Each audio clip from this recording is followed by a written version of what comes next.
Worm is a web serial by J.C. McCrae, also known as Wildbow.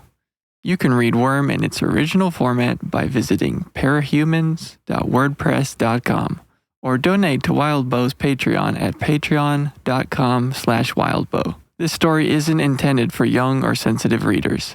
Readers who are on the lookout for trigger warnings are advised to give Worm a pass. For a complete list, check the description for all of Worm's trigger warnings.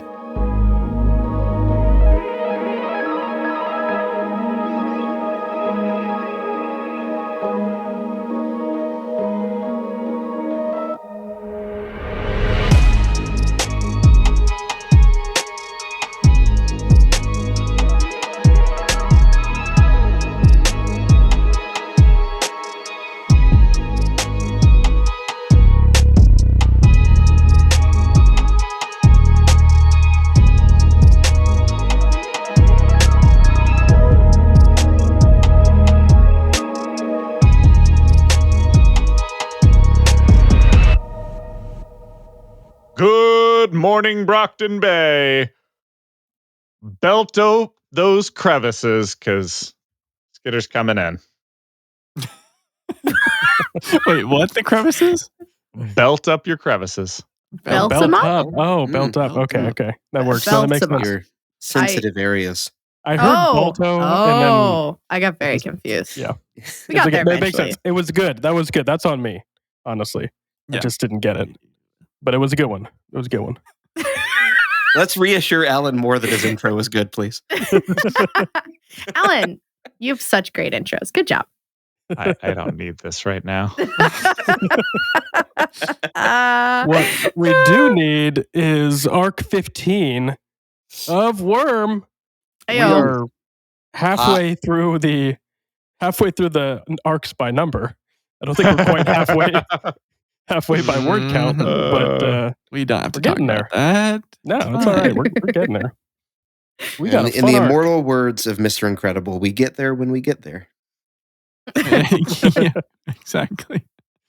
Wow, we we always gotta- bring up The Incredibles, and it's already happened. I mean, it is the GOAT superhero Reference the movie. Incredible So speedrun. Yeah. Well done. any percent. Anyway, here we are, Arc 15. It's a good long arc. We got 4 interludes in this arc, I think. Yeah. 10 full chapters, and a lot that happens.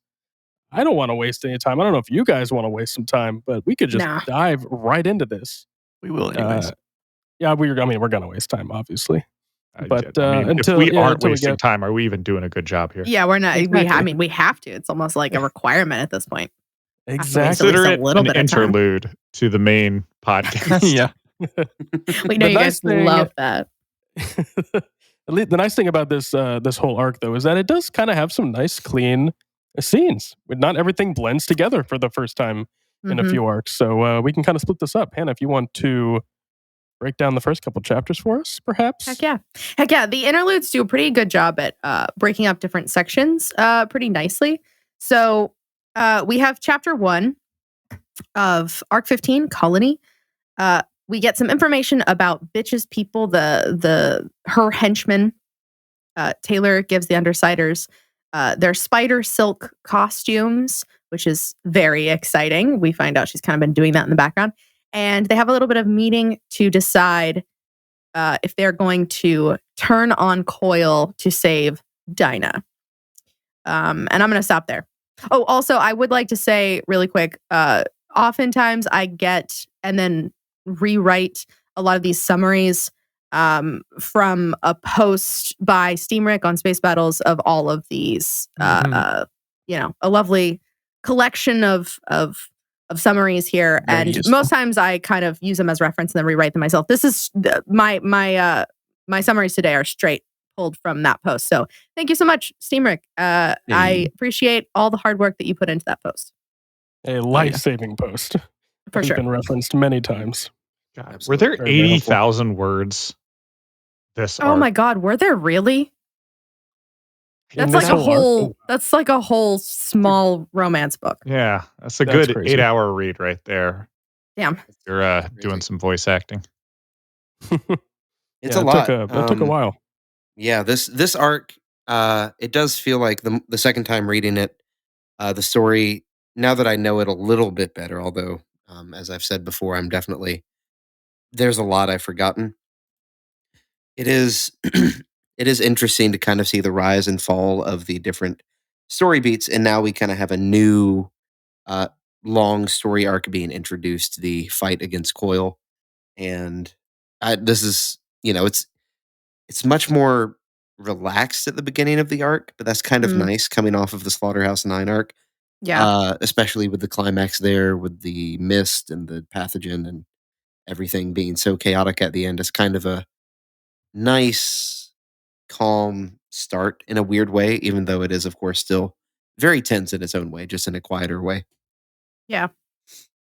Yeah, for sure.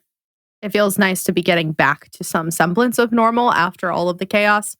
And I think Alan probably said this in our last episode, but I agree with it that like I love the day to day, the normalcy of a day in the life of a villain. So Yeah. we're kind of getting back into that a little bit more, and I like that a lot. I'm imagining that like TikTok trend where it's like, welcome to my morning routine as a influencer, As a Yes. villain in Brockton Bay. It's an Hi, my name's influencer, Coil. but Let me show you my morning routine, A version. Yeah. Version A. Next is B version. yeah, it's an influencer, but all they do is like influence by power. It's like, hi, I'm Regent. I'm an influencer. Oh, yeah, there you go. True.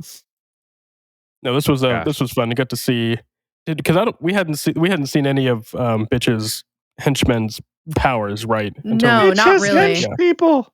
Yeah, I That's do what I love was- that.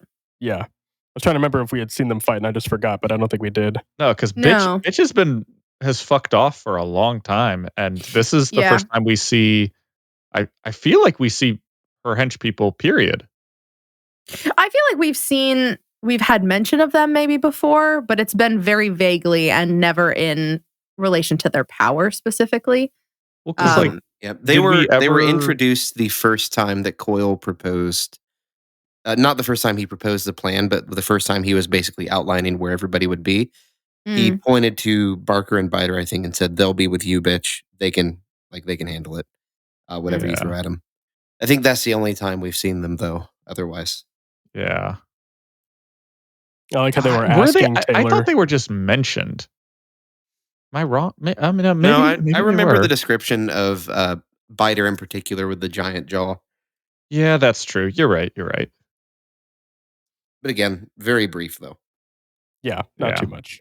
We got broke arm girl as well. Did she have powers or no? I couldn't tell. No, her power is that she was training for what, veterinary school? yeah, to Oh, be a that's vet. that's right. That's right. That's what it was. Yeah. I love how they were asking Skitter for help on how to talk to bitch. Yeah, What a great set of lines there. Yeah. yeah, I love that. I No also idea. love how subtle, well, not subtle, how Taylor's response is very much like, yeah, it's none of my business. Figure it out.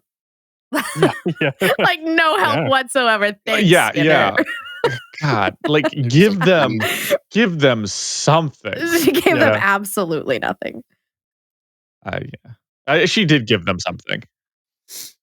I felt Yeah, like she did. She did kind of help him. Give him some basic A little bit, basic yeah. conversation Yeah, tactics. no, she gave him a little bit, enough to be like, "Look, here's what you need to know, but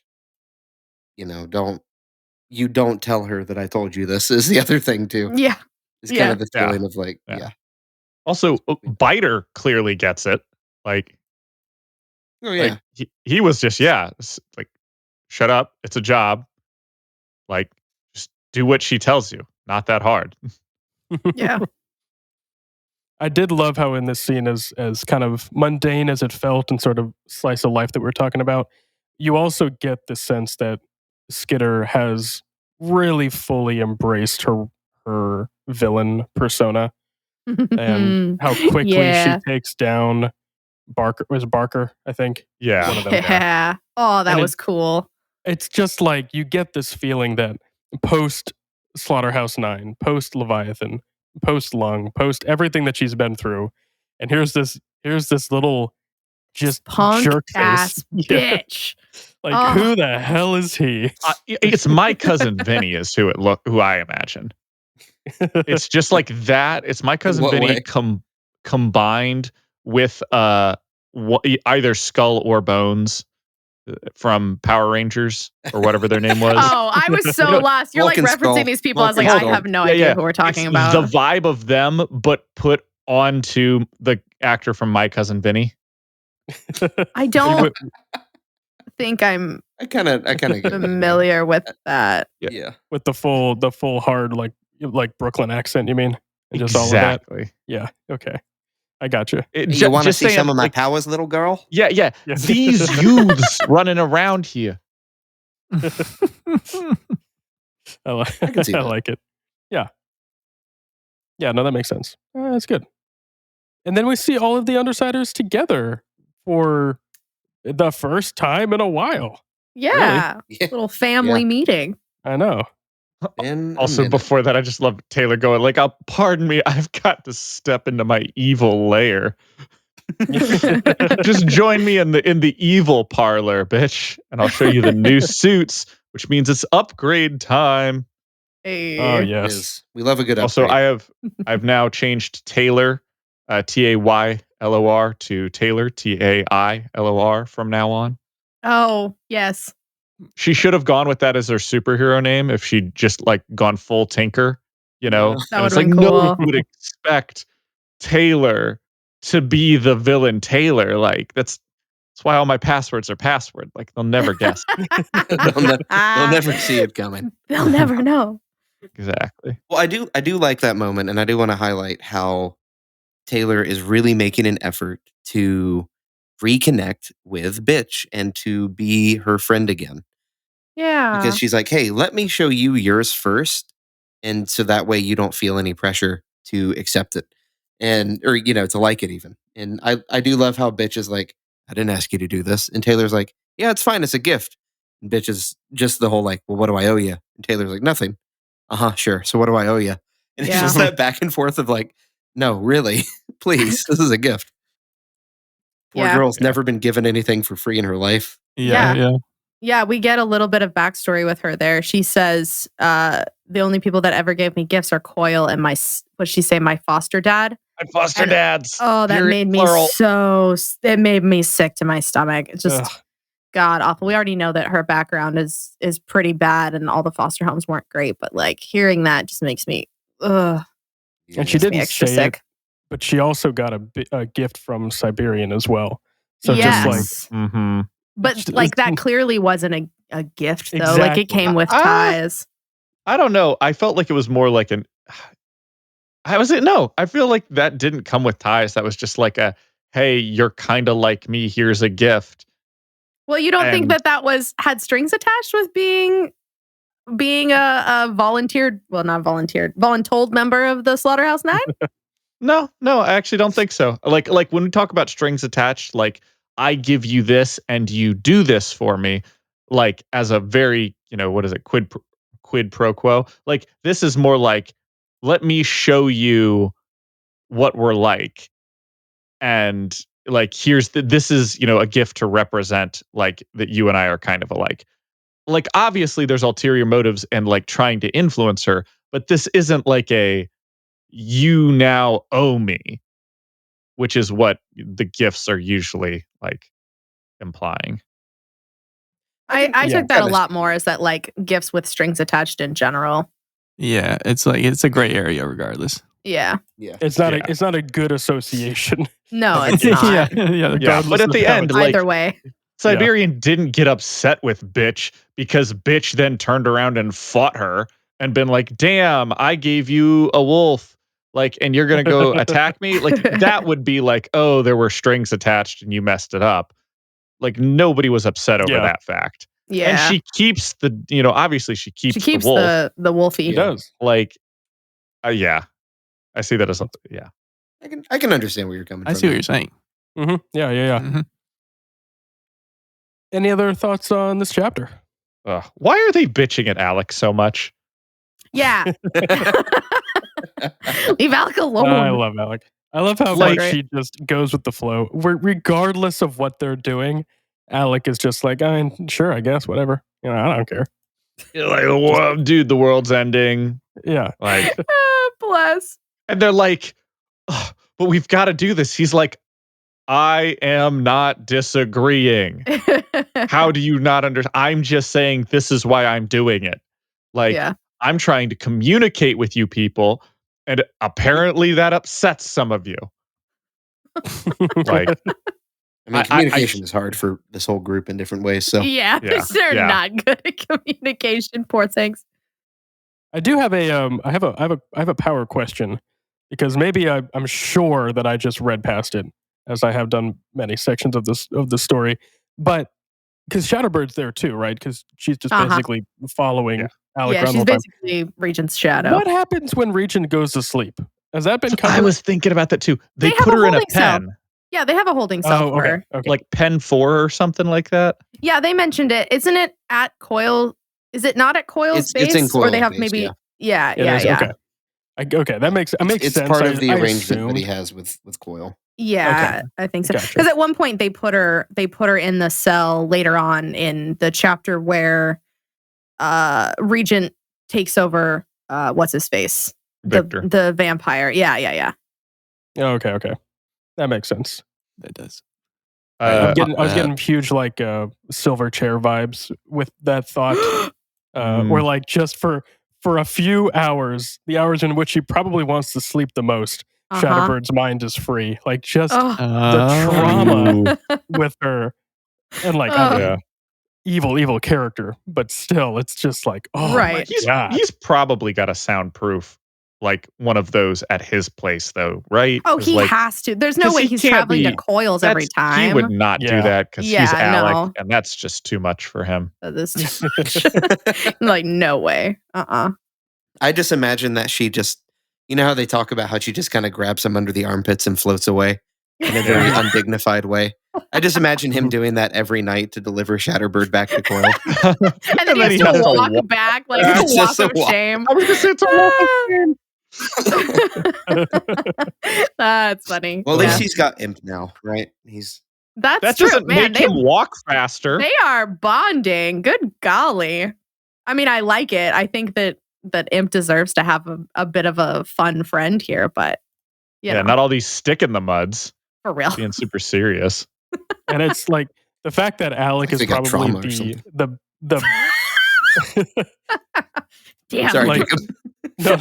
no, interrupt anytime, please. Like the Alec is like the best friend for her in this scenario, and he's as fucked up as he is. yeah. Like it's still like, well, okay, it's Alec's okay. He's not that bad. He's only killed a few people. He's only a control- couple. Yeah. Like it's not terrible. Yeah. Ugh. He was worse. He was worse in middle school. I think we can all agree. Ugh. You know, I mean, everybody But- is. yeah. Aren't we I all? mean, who doesn't? Who hasn't done maybe consensual orgies and Oh. a lot of drugs in middle Oh, school? dear. Like show of hands. But he's over that now. He's matured now that he's 15. Oh dear. I don't like to think It's about not it. great. It's not great. Yeah, no. Yeah. We'll move past that. We were talking about power questions. Here's a power question. Just in life in general, should friendship be the goal? The question she asks herself. Man, I was thinking about that a lot. What's I that- don't what's remember that referencing? question, so you're gonna need to remind Okay, me. so Taylor is like talking, about bitch, and she brings up the, trying to be, or she's talking with bitch and being like, I'm going to, do this thing, and bitch is questioning her motives, and she's like, I was friends with her, and then all of that got backtracked, one step forward, 100 steps back with like the betrayal and all these other things. And she's like, so when I work back up to, a workable condition between the two of us, should I even be aiming to be friends with bitch? Or should I just aim for like cohesive coworkers, Yeah, amicability. And, this brings about the thought I've always had, which is like, some people just aren't supposed to click personality wise. You don't need to be friends with everybody. you just need to like make it amicable. And I was thinking about this with, Taylor's personality and how she's, she has up until this point been like going wildly out of her way to be friends with Bitch. And kind of like, why? And I think this was a good examination for her of like, do I even need to be friends, or do I just need to make this relationship work? Getting deep over here. I think Taylor has a bit of a fixer complex. Yeah. Bit of a savior complex in the sense of just a smidge. Just a smidge, right? If we haven't caught on. And I think that this is her maturing in a way to realize, maybe I don't need to try to save Bitch from her loneliness. Maybe I can just work with her. And if that happens to help, then great. But if not, it's not my fault. Yeah.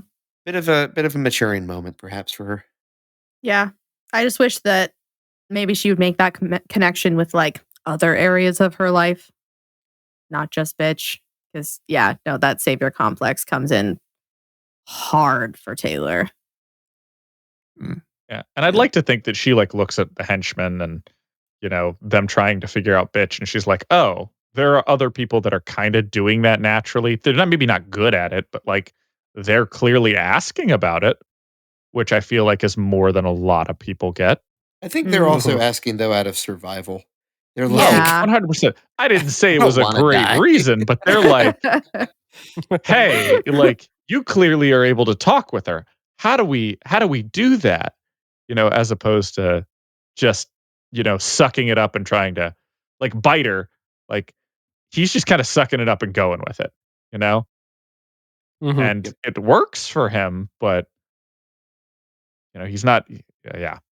I just think it's a good question to ask, and also good for life.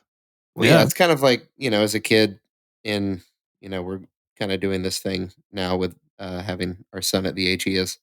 But, it's kind of like if you're going to invite one kid to the birthday party, you got to invite all the kids, Mm-hmm. And so we're kind of taught from a young age, like, try to be friends with everybody. And that's a good start. I think it's good to teach kids to be social. But at a certain point as an adult, you kind of realize, I don't have to be friends with everybody. I'm not going to be friends with everybody. And that's okay. Yeah. Yeah. And we have to remember, of course, Taylor is still a kid. She's still learning that process. And I think there's still kind of that temptation as adolescents to want to be friends with everybody. And you feel like if I'm not friends with everybody, something must be wrong with me. Yeah. There's a more offshoot to that. There's a curriculum called Our Whole Lives, or AL for short, that some churches use. And the reason I really liked it back when I used to do some youth pastoring was because it had like a lot of just practical life lessons. And like one of the lessons of the curriculum was essentially like for younger kids, just how do you determine what makes a good friend? Like essentially, how do you pick and choose people to be friends? How do you be friends? Like, and I was like, dang, that's some good life lessons that like I didn't get, at all. Because why would would have liked that? I would have liked that as a life lesson as a kid. Yeah, because it's just be friends with everybody, like, because you have to, because that's what you're supposed to do. And then you realize, like, no, some people are terrible, and you should not hang out with them. Yeah, it's interesting. Moving on to chapter 2, the first interlude. Yeah. So the first interlude is from Carol's perspective, or as we also know her as Brandish, Glory Girl, and Amy's mom. We get a little bit of her backstory of her and Lady Photon's trigger events when they were younger, how Marquis went into the birdcage, and Carol ended up adopting Amy into their family. That's kind of like our flashback moments, but then we come back to the front again, where Panacea has been found finally with Glory Girl, and we find out that she has basically fucked her up, and she turns herself in and goes to the birdcage. What an interlude. Golly. This one was rough. This is a major oopsie poopsie, I did a little fucky wucky moment. Yeah. And of Yeah. course, Carol and fucking Alan know each other. I know, Piece of right? shit. Oh my gosh, it made was so very much God, sad. sense. these lawyers. Ugh. Yeah. Yeah. What a backstory. What a trigger for her and what's my Lady God. Photon's name? It's Carolyn. What's her sister's name? Sarah. Sarah. Yeah, I think you're right. Sarah, I think. Yeah. Yeah. Yeah. That is I mean, like, oh my God. Like they were like, that's awful. Basically, I guess being trafficked. Like they were in a freaking shipping container. Yeah, that's what I was getting. Was I it got a the sense that shipping it was container? kind forgot of about that. sounded that's what like I maybe they assumed. had been kidnapped, Yeah. but I'm not It was entirely sure something. either. It's Yeah. It vague was enough just that the it could be any of kidnapping. those. I mean, if it was the kidnapping, I mean, they're basically locked in a large box with barely any food and no light, and which sounds like a shipping container to me, but that was my assumption. Yeah. But Yeah. No, that like- sounds about right. completely. Oh, sorry. Oh no, Her go ahead. actual name is Sarah. Oh, Oh, okay, thank you. yes. Oh, that's right. Good. Just locked away, not knowing what's happening to them, not knowing what's going to happen next, and just oh my gosh, what a we know that these events are like spawned by super stressful moments, but holy crap, like that is Yeah, I think just that qualifies. yeah, golly. Yeah. Oh, I mean, again, it makes sense for the way this universe works, why there are so many more villains than heroes, Mm-hmm. which we'll find out a bit more about in a different interview. Yeah. But I am honestly surprised that they became heroes in Yeah. some ways, just because I absolutely see that becoming a vigilante thing. Although, I guess it kind of makes sense. They didn't go with the PRT, they didn't go with the typical route of becoming heroes. They said, no, we're going to do our own thing. Yeah. But it does also kind of make sense why their family is so screwed up. Yeah. Yeah. Yeah. Yeah. Just a smidge. Oof. It feels like the things that because we've talked before about Regent, like his emotional stuntedness perhaps is like it affects him functionally and with his powers and everything, and like it seems like with Brandish, with Carol, it's she even says to her sister that like it took me forever to trust my husband. Like I don't know if I can trust somebody else. Like I trust Victoria because I grew her inside of me. Like and then that's the only way I could trust to have somebody else this close. Like your trauma shapes you. Like we know that, but in this way, like gosh, yeah. Man, this is just a thing that like always weirds me out is when people talk about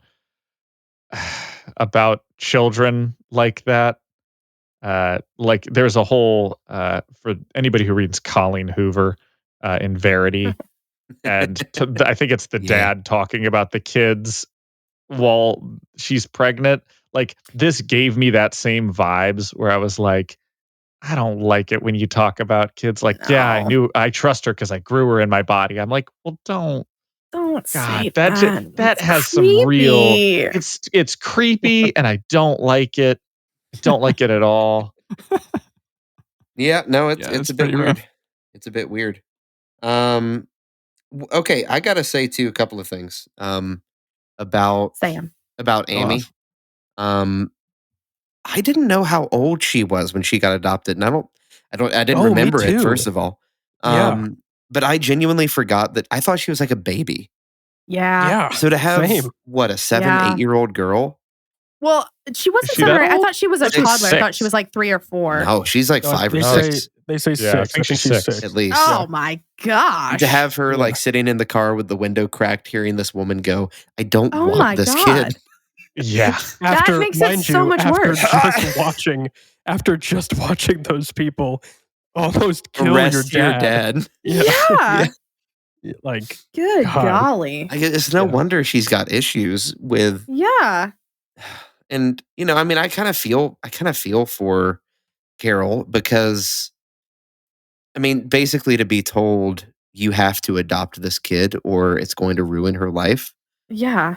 I mean, that's a terrible situation to be put in.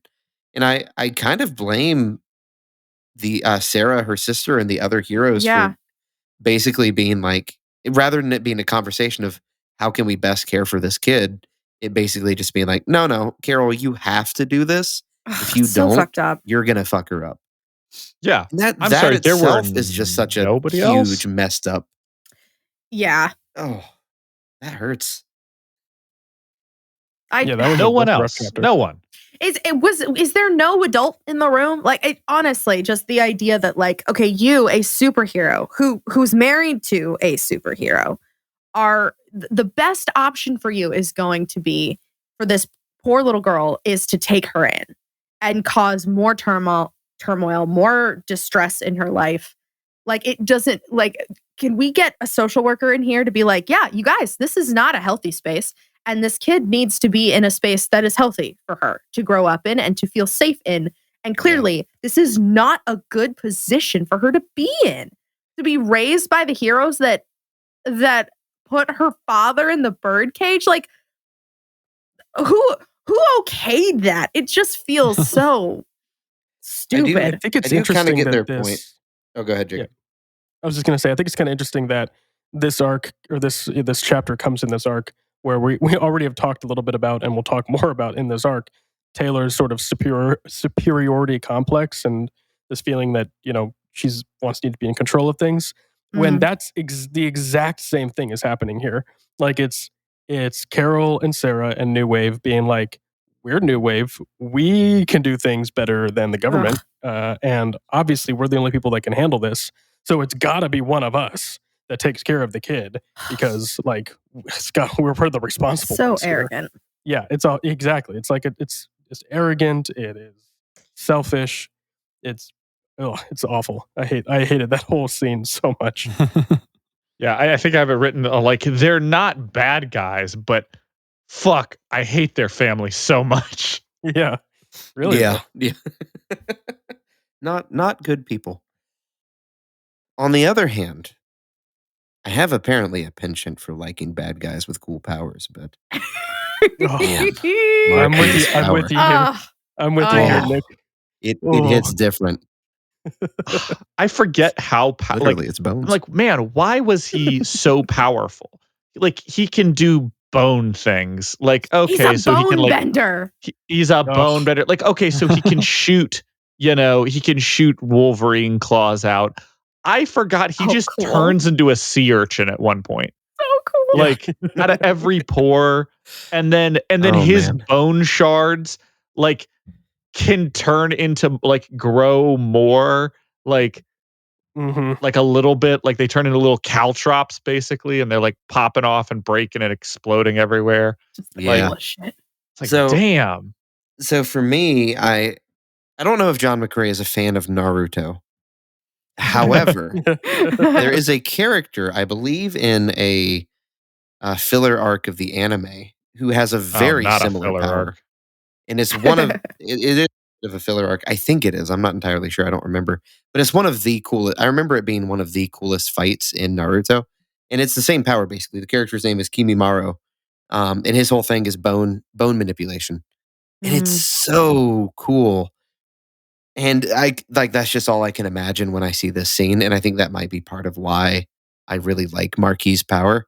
And I also kind of like the gentleman villain vibe. I know he's a bit I of love a it so much. I love it good. so It's a bit much. of Very a, like, swaggy. maybe he's Yeah. a bit of a misogynist or something. I don't know.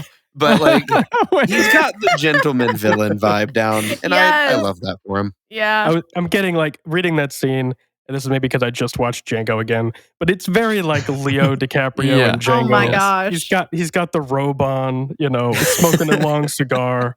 Just you've 100%. caught me at such an inopportune time. Let me step down my whiskey.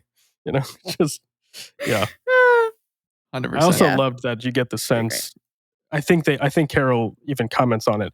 You get the sense that he's holding back, probably because he doesn't want to Mhm. accidentally kill Amy, who's right behind the closet. But like Yeah. he could have won that very easily and didn't, Mhm. and plays into a lot of that Marquis is a very mysterious character, and Mhm. it sort of aids that mystery when like a character that could win doesn't.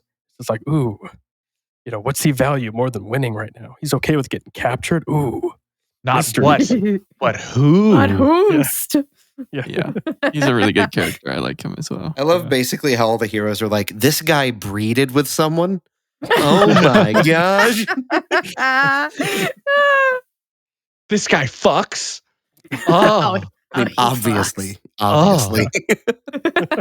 Where? Gross. Disgusting. Just so I can avoid it. But again, reminder, because this was 80,000 words, I guess, or 78,000. Thank you, Michael.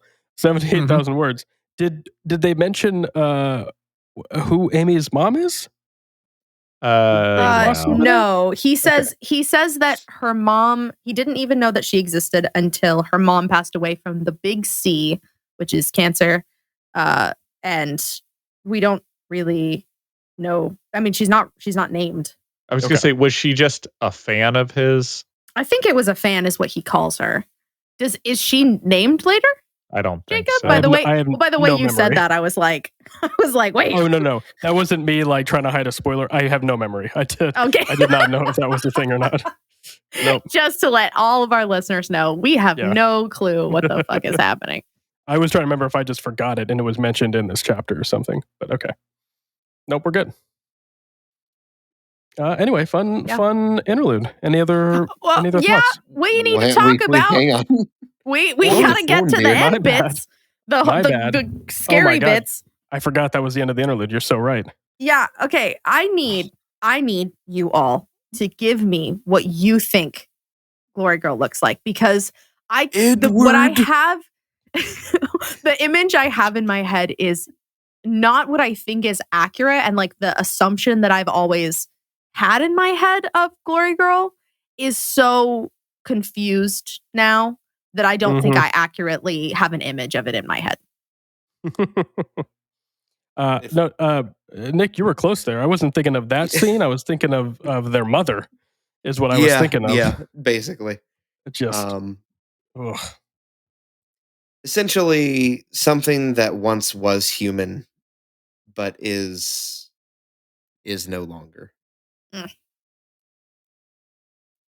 Yes, but that's not descriptive enough. Come on, we're all writers here. We can do better. Spilling over the edge of the bed is what did it for me. I was just like, yeah. I'm looking for a good image. Which so here's I want to read it because I think it's worth reading. I'm gonna read it. It says, a caricature, a twisted reflection of how Amy saw Victoria, the swan curve of the nape of the neck, the delicate hands, and countless other features, repeated over and over again throughout. It might even have been something objectively beautiful had it not been warped by desperation and loneliness and panic. As overwhelming as the image and the situation had been in Amy's mind, Victoria was now equally imposing in a sense. No longer able to move under her own power, her flesh spilled over from the edge of the mattress and onto the floor. Gross. I don't know if any of y'all have seen Made in Abyss. Oh my god! There's a lot of torturing children and body horror. Body horror, yeah, a lot of body horror. I think it's a really good. It's excellent series. At least the first season. I haven't finished the second, but man, there's some puddles of flesh in there, and it's rough every time. And that's what I imagine. It's that. And that's what I imagine. Yeah. Oh. I think there's a character. I think what it is she's in her mind. It's warping both the panic of trying to fix her, mixed with now there's all this extra material she's added to her body trying to save her from what Crawler did. On top of the fact that she already probably has a slightly perverted view of her sister due to all of the issues we've talked about before. Yeah. And what that turned into is this, I mean, essentially almost like a biblically accurate angel, where it's beautiful and horrifying and way too many limbs. And I think the swan curve of the nape of the neck is kind of what gets me, this idea of a a human head, but on a really long neck. Yeah. It's pretty It disgusting. looks like, I don't know if you guys watched any of oh gosh, I'm trying to think of that guy who does the really creepy, weird, like Junji cartoon Ito? animations. Cartoon Oh, never mind. animations. Oh, Nobody does- gosh. Meat Canyon. Yeah, Meat thank you. Canyon. Very, Oh. very Yeah. Meat Like a Canyon. mixture of Meat Canyon and Junji Ito. That's a good. Yeah. Yeah, exactly. Just Did you horrifying. end up finding a picture, Jacob? I found too many. Sorry. I was just trying to find a good one. Sorry, I asked. Jacob, you weren't supposed to add the tag Rule 34 to that. What? Alan, no. God. No, bad. Bad. Jesus. Get back. No, I opened Be image. behind me, Satan. Michael, you know what you need to do.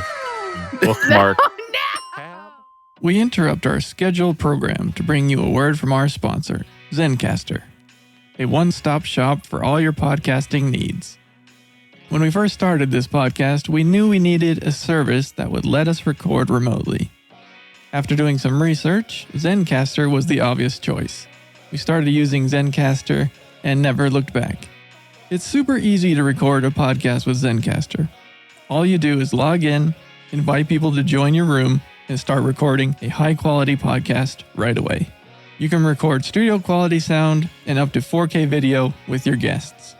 You can rest easy even if you have an unstable connection, knowing Zencastr's multi-layered backups ensure you always have your recordings in the highest quality. We do all our recording in Zencastr, and when the episode is ready, we can distribute it to all major podcast platforms. Zencastr has made podcasting so much easier with its all-in-one podcasting platform and tools.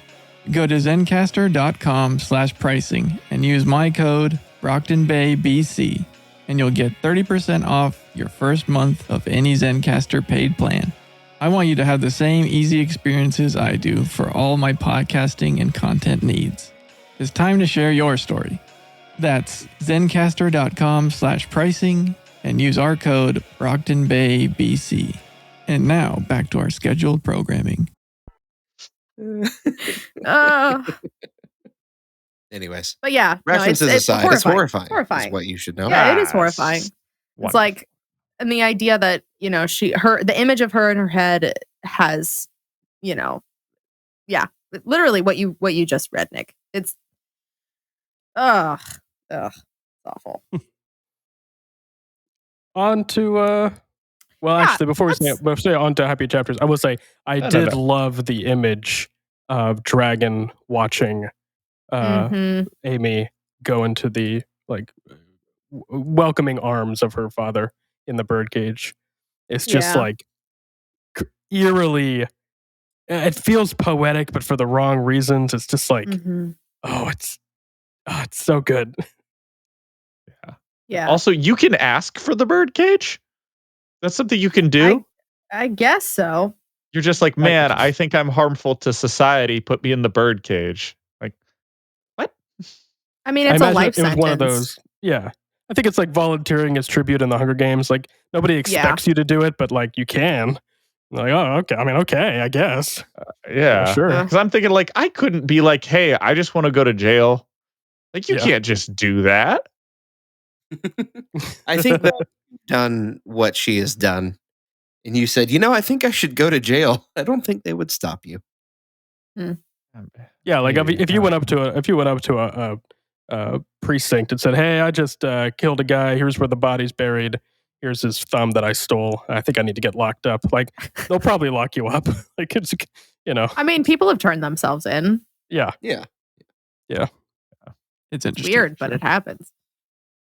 Are we good to move on? Because I did just realize we are 45 minutes into this, and we still have 11 more chapters. Chapter 2. We have 11 more chapters. Yeah. Lord have mercy. So I'm gonna clump chapter 2 and chapter 3 together. So chapter 2, the Undersiders secure Regent's territory, defeat Othala, Victor, Rune, Knight, and Fog. And chapter 3, Regent takes Victor as a hostage. Taylor gets upset that they didn't give her an advance warning of the plan, and she feels like she was still a little stabbed in the back here. Yeah. Fatigue is kind of a reoccurring thing in this arc. A lot of fatigue going around. Yeah. Yeah. I can see that. It was nice seeing some more Night and Fog, as always. It Yeah. Mhm. Heck yeah. was fun seeing Also, them them get a talking good about win. Fog just maybe getting trapped in a little box. I love. that was pretty nice. I'm wondering how they were going to take them on. It's And like then, little bits of him try to get out. I just imagine him going like, come on, damn it. Come on, damn it. just gets like paper mache'd, in, but with glass. No, I love when they're like, oh man, who should we recruit? I mean, unless you want to recruit Leet, and then you dramatic. They're all like, Just a little, it's what good. a Poor guy. kidder. Lead out there crying into his $100 bills. Streaming. No, Is $100 that bills, streamer singular. money? He can only make $100 bill. Oh, that's right. And it looks like Monopoly money or something. Yeah. Aw. Did Uber survive Leviathan? I don't know if we've heard. I think But they they both both- yeah, I survived think they because they both survived. bugged out. That's true. Yeah, they both kind of Because they're a couple of dropped bitches. and ran away. Yeah. They're fuckers. Yeah. So I don't know. It's kind of an interesting. I don't know. It was kind of felt like an easy fight for people who have been so scary before. Mm. I think it is just kind of this idea of like, well, compared to the Slaughterhouse 9, like really the Yeah. only scary member they have is Night and Mhm. Fog. And you just put Fog in a box and keep looking at Night so she can't transform. And Yeah, the that's blinking it. thing Yeah. was very smart. They did it. They won. Yeah. I think a lot of this is just when they have time to prepare, they fuck shit up. Like, Yeah. when they had time to prepare their fight for the Slaughterhouse 9, they took out 2 people. That's true. That is true. Yeah, that's a good point. But again, you kind of spoke to what I mentioned earlier, where you kind of just, I feel like this fight is useful in a sense that you start to see how much better the Undersiders have gotten. Yeah. I mean, granted, they have Shatterbird essentially, so that helps a Yeah. little bit. Bit Just a more little. firepower. Yeah, I do love Exactly. though how Taylor's like, listen, you can take control of my bullies, you can take control of a mass murderer, but I draw the line at taking control of racists.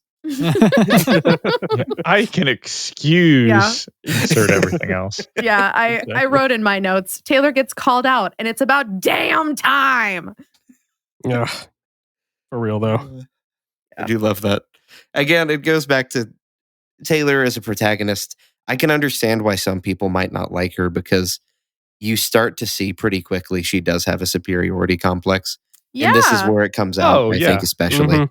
where it's like, Oof. it's like, It's very "Ugh, high and Regent, mighty." you're taking control of Victor without telling me. And they're like, yeah, we couldn't tell you because you'd say no and we'd have to yell about it for hours before you agreed. Yeah. We Yeah. ain't got time I for love- that, Taylor. Just waiting for like one of the racists to be like, Taylor, you and I, we're not so different. Really. We have morals.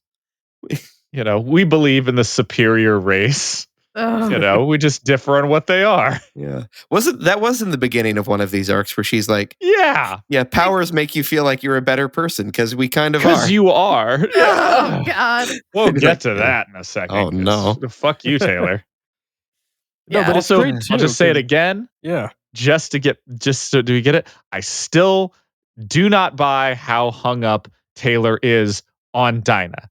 Oh my And- God. It got so obnoxious in this arc. It's so obnoxious, and I really do feel if like this is not even a dissecting worm thing. This is more of like we're talking about just writing. Like I maybe it's just the format of the serial and how it was written, obviously, but there is such an aside for the Slaughterhouse 9 that disrupts so much of the Dinah plot that it makes me separated. Like if we went straight into, I'm very concerned we help like this, and we went straight into that into season 2. The problem is we had the Leviathan fight, which whatever, and then we just kind of like get an odd mention of Dinah here or there for an entire set of arcs, and now we're back to it Mhm. with a vengeance, which Yeah. like don't get me wrong, I like it, but I didn't like. I like the story. I did not like the pacing of that the first time I read it. I thought it was really weird. I didn't like it the second time. I sure as hell don't like it the third time. And I just keep getting more and more reasons why I don't like it. Mm-hmm. And as everybody know from the Dissecting Worm podcast, I really hate how quickly Coyle is just shown to be the dude in charge. It just seems so odd, especially considering like the entirety of season 2 just kind of throws a wrench in the works of what I would consider a good flow to a story. So I like you know? the thought. I was thinking about this while reading through it because I am in agreement with you here on this one, Alan. I like the idea, and this has kind of been reframed a bit on my second read now, where Dinah is really just Taylor's external justification for wanting to take down Coyle. Yeah. It's what Yeah. she uses to try to convince people that she has good intentions. And I don't think it's entirely conscious. Like, I think this is sort of subconscious with her. Like, I think she does genuinely want to free Dinah. But we clearly see that she's fine making concessions all the time. And I think if we're just talking about it, and it's the superiority complex and this desire for control, that you're really starting to see Taylor just not happy being under somebody else's thumb. And knowing that right now Coyle has total control over not just her, but the city. And that's ultimately what she's fighting against, and is just framing it as, well, we got to free this poor girl. Yeah. You know, you and I will discuss a lot of this in the Dissecting Worm, obviously. And my issue isn't that, because I agree 100%. Dinah is an excuse for Taylor. And she can be an excuse and also be a genuine issue that, you need to deal with. Those aren't mutually exclusive. But my issue is literally just the timing of it. Like, it's literally just a pacing issue for me. I would be okay with this if it was just, like I said, if either Slaughterhouse 9 got pushed off a little further, these whole arcs go by, quickly. Some of these are like half a day and you did 14 chapters and it's like, whoa, how long did that take? 6 months? Yeah. And they're like, we did that this afternoon. Like, oh my gosh. Like, don't forget, we are still like, what, not even 6 months. We're still like, what, maybe 4 months from the beginning? Taylor said that she says later that it's been 2 months since she moved out. 2 months. Yeah, 2 months. Oh, wow. So it's been like 3 months since the story started. Yeah. Yeah. Yeah. That's crazy. Yeah. So like, I just wish maybe, if you just put a little extra time, put some mundane things, some day-to-day stuff, and then, have her build up that tension of like, man, I really got to rescue that Dinah. And then we can deal with the Slaughterhouse 9 interrupting all the plans that she made. But, for another podcast. I think it doesn't help too that we haven't seen Dinah in so long.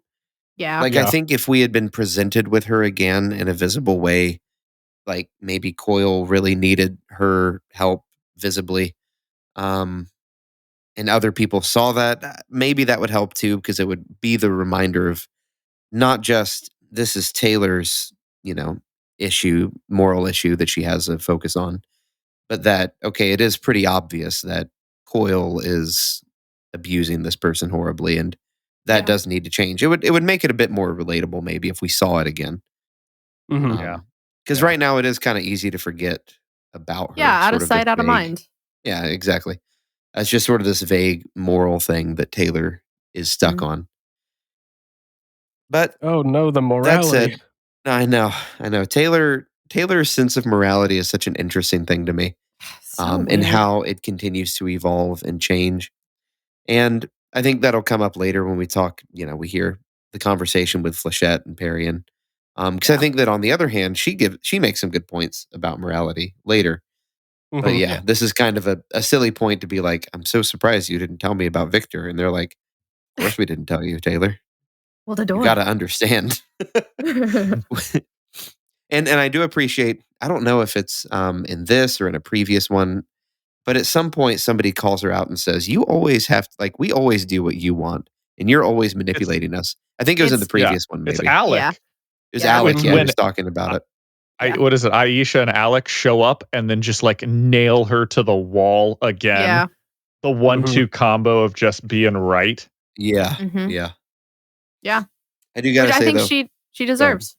yeah, Yeah. I think she does. Agreed. To move on from this section, though, one of the saddest lines, I think, is just Othala being like, "It's okay, Victor. You don't have to stay with me. You can sleep with other people if it makes you happy." Sleep with other people. Oh. It's so like I just that kills me. Like it's so sad. And I mean, obviously, Tattletale's trying to disrupt the whole, the whole dynamic of their relationship, and she's trying to get under their skin. But like that quiet, like it's okay if you. And he's like, "Stop it." Like we're not talking about this right now. Like, Yeah. come Victor, on. would you love me if I was a worm? Yeah. Oh my god. Oh, and that's It's when they okay if said you don't. that's where it got the story title. That's Bam. Oh my god. Well, Oh, Wildbow, so gosh. ahead of his time. Yeah, for I real. know, right?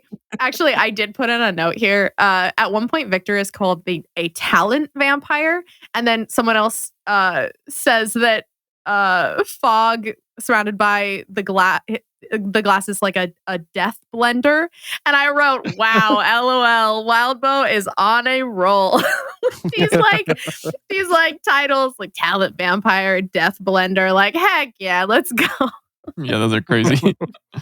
Every I time love it. Tattletale starts like bullying people, So man, it mean. hurts so much. I feel bad for them. I'm like, why couldn't you be merciful and just like beat the shit out of them more? Like, for real. Like, she opens her mouth and I'm like, damn, like, why do I feel bad for the Nazis?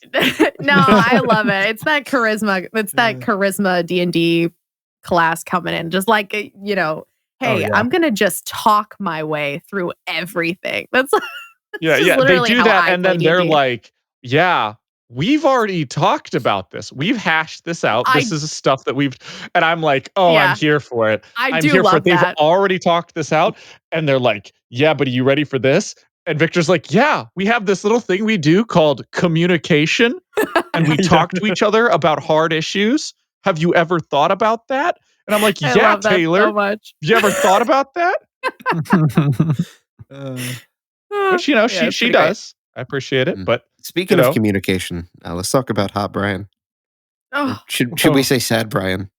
Just Sad had Brian. Brian. Down bad. Oh, Blue Brian. Yeah, Blue Brian. Brian. Yeah, shall we go to the interlude? Yeah, Yeah. let's keep moving. Yeah, so the next Love that chapter. we can tell. Oh, sorry. No, go ahead. No. Okay. Yeah, so the next chapter is our second interlude of the arc from Brian's perspective. Brian is kind of dealing with his trauma, trying to figure things out, exploring powers granted by second trigger event, and he kisses Taylor. I do Ooh. love being inside Brian's head and also Yes. seeing Taylor from the outside. Yes. I wondered where you were going with that starting. I love being inside Brian's head. Everyone wants to be inside Brian. Totally makes sense. Okay. Yeah, sorry to undercut that, but that's a good point. I do agree, Nick. It's Yeah. it's hard. It hurts. Yeah, it hurts. Seeing Taylor from the outside, though, is so interesting. I love the little detail of him just saying, she doesn't look both ways before she Yeah. crosses the street. I should Oh my probably tell her gosh. that's not normal. Yeah, I think that's cool because there's so much that we miss, so much of the little things that we miss about her because it's from her perspective. So like we don't Mhm. see, the weird little quirks that happen, like not looking both ways before you cross the street. And because of that, we're getting that skewed perspective. And I think Kat said this in one of our early episodes of that, like Taylor being an unreliable narrator. And Yeah. that, I feel like that just kind of comes in pretty well here from Brian, seeing how she is. And yeah, I really enjoyed that. She's got lots of That's like a angles, but kind of theme. cute, though. Wait, what'd you say? She got lots of angles, but kind of cute though. I loved the whole internal monologue of like, Yeah. I mean, she's not that good looking, but I mean, I guess, I mean, it's okay. She's got them bony shoulders. Yeah. Yeah, I'd still hit it though. It's so bad. It's so bad. As much as I enjoyed being in Brian's head, like their whole interaction just is so. I think I wrote the most notes about this interlude because I hate. I remember one of the things I remember about my first read through is that I remember that they got together, I think, but like I don't know if they actually did or not. And so this made me be like, oh yeah, I guess they are kind of like they like each other. Oh, they're gonna hang out. Like I hate it. I hate it so much. It's so upsetting. You don't love her. You just don't want to be alone. And bonding over trauma is bonding, but it's not healthy. It's heartbreaking. And I wrote all the no's and uhs and I just can't. It's so upsetting. Like he deserves to have a moment of peace. He deserves to have this comfort when he like can't find peace within himself. But Taylor is not the right person to find that in. Like she can come across as very mature, and we've talked before about how it's easy to forget that they're all teenagers, but like she is still a child. And it's if it were anybody else, this would be such a huge red flag. Like the emotional connections are so disproportionate. And like she cares for him way more than he cares for her. And he's hurting. He needs the physical comfort, which is absolutely valid. And of course, she's gonna like read into that and it bothered. Oh, I hate it. I hate it so much. Both Brian and I were on the verge of a panic attack just reading this arc. Yeah. Like damn.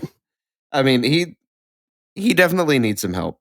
Yeah. And poor guy. Using Taylor is not going to be helpful in the long run. Mm-mm. He needs some therapy. Yeah. I love that we can tell this chapter, at least for writing, it's Brian right away. As soon as I hear punching bag, I go, yeah, it's Brian. Which is, just a little writing thing where like if you have small things, hobbies, drinks, just little details that make characters unique in their own little way. And then you associate that with them. So like right away, they're like, I hit the punching bag. I'm like, oh, it's Brian. You never need to say it's Brian. I just know it's Brian. Like we know our boy when we see it. If we're like, I went out for, I put on, I went out, and started running my daily run. I'm like, oh, it's Taylor. That's super easy. Like, yeah, right. Yeah. I knew everyone's secrets all the time, but I'll never tell anybody. And half of the time it's wrong. Yeah. No. It's like, ooh, cute top. I'll bully her. I'm like, oh, it's Tattletale. No. I also love this version. I think we got another interaction, this whole thing with Aisha and Brian. Oh, yeah. And man, I know I hated Aisha. I say hated. Whatever on her now because she's a little shit. Up until like this arc, and she's so good. Oh my god, she's just her power is to just read people like a fucking book. Oh my gosh. I know. I love how Aisha has like that definition of street smart. Yeah, where she just has a really good sense of her surroundings and like people and who they are and what they want and all that kind of stuff. And her power just works so well with that. Like she just gets her brother so easily. And the confidence that she has when he's like, oh, I don't want you doing that. Like, well, I'm going to do it. I've been doing it and it's fine. Yeah. She's the youngest of this group and yet feels the most mature sometimes. It's weird. Definitely. Funny. Definitely feels very independent. Yeah. Mm-hmm. Yeah, for sure. The fact that she's been marking pieces off on the map at like having taken care of them while Gru's been stuck in his own head, like, understandably, but she's just been kind of doing it by herself. She's just been handling it. And like, she doesn't really know how to talk to her brother. She doesn't really know how to deal with what he's going through. And so the best thing she can do is like, well, I'm gonna step up and I'm gonna take care of our territory. And I just, what a peach. But I also do get that you can also tell that she's really young because she's got this crazy power, and her way of fucking with people is like, I'm gonna rearrange their furniture, and they're never gonna know. Like, oh, they're gonna be so scared. Zeitgeist, or is that what it's called? Say what? Zeitgeist? Is that what? No, that's not the right word. No, zeitgeist is the spirit of the like. No. Spirit of the generation. What's it called? There's this literally a thing. Gaslighting. Poltergeist. Poltergeist. Thank you. Poltergeist. Okay. Yeah. Yes. Yeah. Exactly. Bad spirits. Bad juju. Oh, yeah, whatever. I can't even say it now. Poltergeist. That's literally what it is, right? Yeah, Where pretty much. Yeah. Stuff is moved around. Yeah. There's a lot of. You can also get into a bunch of fairies and stuff that like fuck around, which is why like imp or it works. the old school gremlin from like World War II, which was you blamed bombers and stuff, crashing or pieces of equipment breaking because like, oh, the gremlins got in there and like loosened the bolts. I totally remembered to tighten those. right. Yeah. You'd blame the gremlins. Nice cop out. Yeah, and so I imagine that's like with imp. It's like, where did I put that screwdriver? And it's like, the imp took it. Yeah. Also, if I was a somebody else who like in another crew here and I fucked up, like, oh boss, oh you'll never believe, it must have been imp. And that's why none of us remember it. Exactly. I was totally on the ball about that, but fuck, the mind wipe. I didn't remember. I like it. She must have taken it. Yeah. Why did you say all of that in like the witch's voice from the potions and the no. The youth potions. She must have taken the burrito. She needs it. She needs it.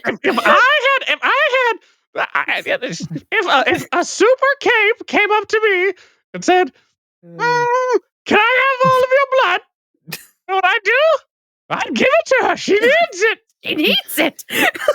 And we have down just a lost little bit of the 99% cauldron of our vial. audience. No one can hear what you're saying, Nick. It's fine.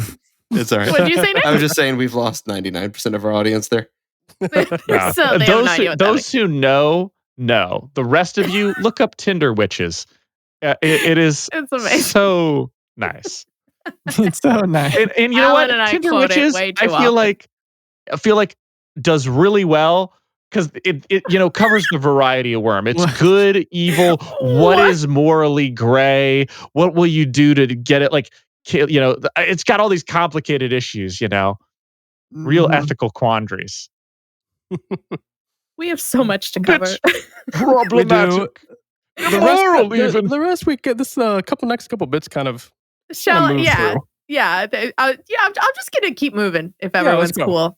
We're just gonna skip the kiss because we're just gonna all pretend that didn't happen. Okay, we're gonna pretend that didn't happen, but the matching breathing, like laying next to each other, is so real. I don't like it. It makes me upset.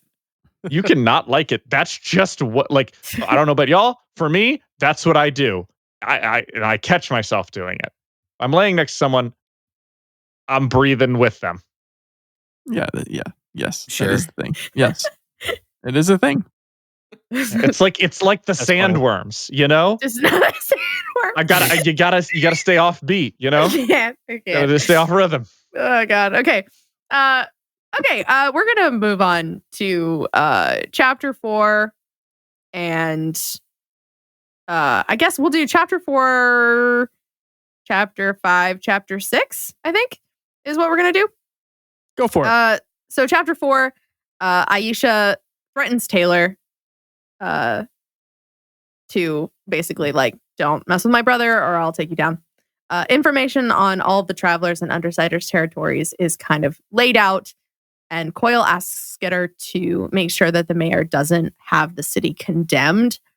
And Tattletale notifies Taylor that she realizes Coyle is planning to kill her. Chapter 5, Skitter talks with Ballistic to try and get more information on the travelers. That does not work as they move into Parian? Arian?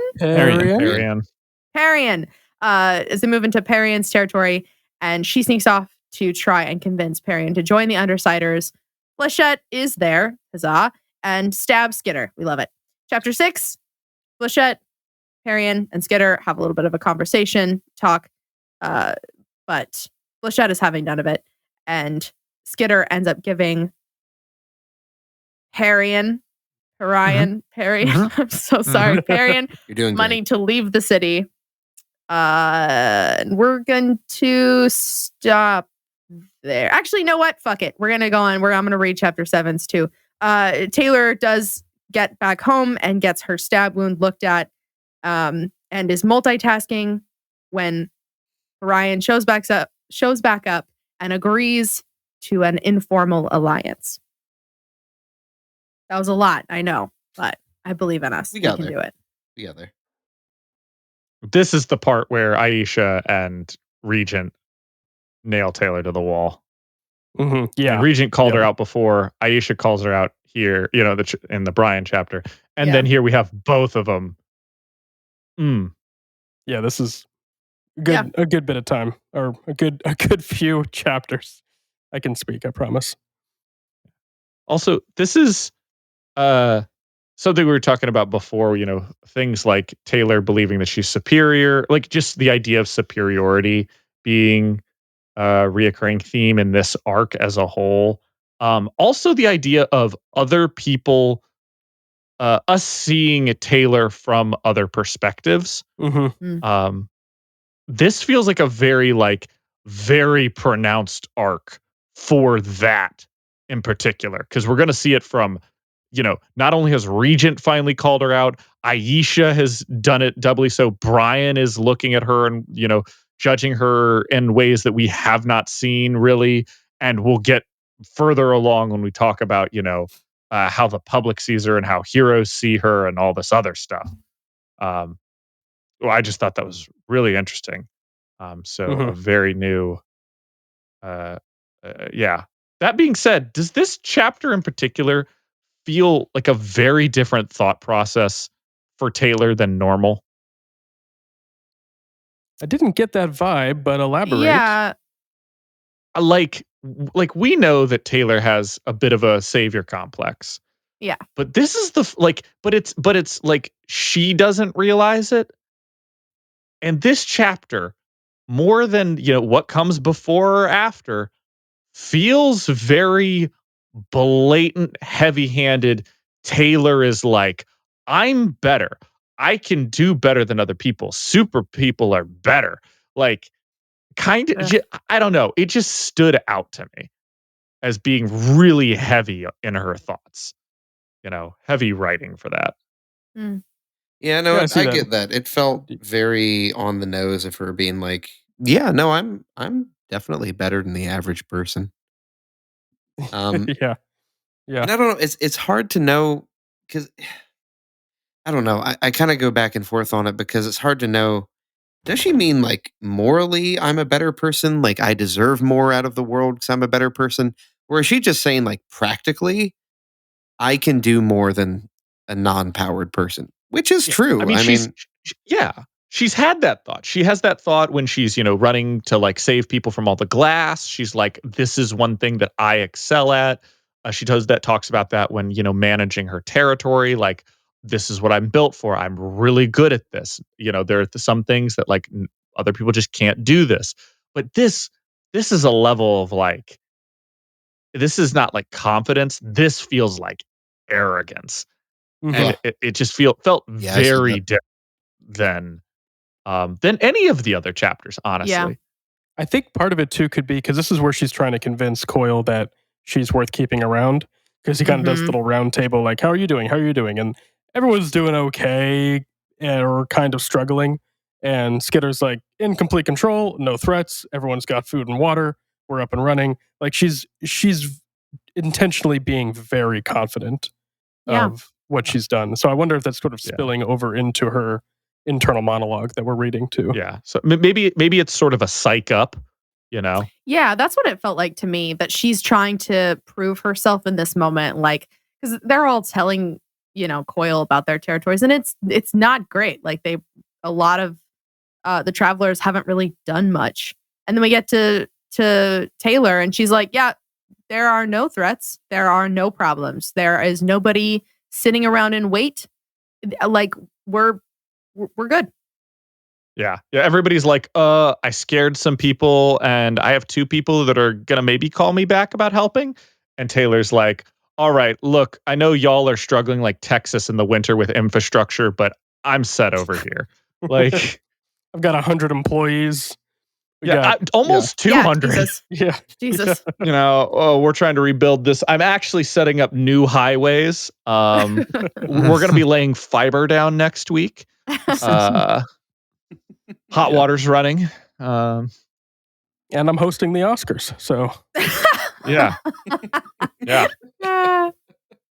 Yeah. I mean, she's got it. She's got her territory under control. And yet, even with all of that, she's worried that Coil is going to get rid of her, which, I mean, she should be worried. That's been something that, like, Brian's been talking to her about since they divvied up territories. That, like, well, be careful when you make deals with Coil. But, like, so her arrogance, I think, to me, it came through very much as, like, she's trying to prove herself as much as she can. And, like, even when she volunteers to go with Ballistic and deal with Arian. Arian. I will never get it. Arian. They're all kind of like, yeah, you stepped on his toes. Like, everybody notices it. And to her, she's like not aware of that as much as she is being useful to Coil in this moment. So I think that's probably impacted her decision quite a bit by, beefing herself up, beefing up her resume, as it were, in front of everybody. It's like, well, if she's going to get dropped to the curb because of her deal with Coil over Dinah, that, like, she has to prove herself. And so she does kind of have to work harder than everybody else. I don't think this has anything to do with proving to Coil. I think this is just, like, she stepped on his toes and she doesn't care. Like, she knew she was stepping on his toes, but she was like, maybe I can get in, figure out what the travelers are up to. Because, savior complex, I want to try and, on one hand, figure them out, kind of like bitch. And on the other hand, see if they're cool with betraying Coil, And third, I think she just had, Parian, she feels really bad for. Because, Parian is kind of what Taylor would have been, in a sense. She's a rogue. She's not PRT. She's not a villain. She's just taking care of her people that are, like, literally her family members, and she, and this small area, and she got fucked over.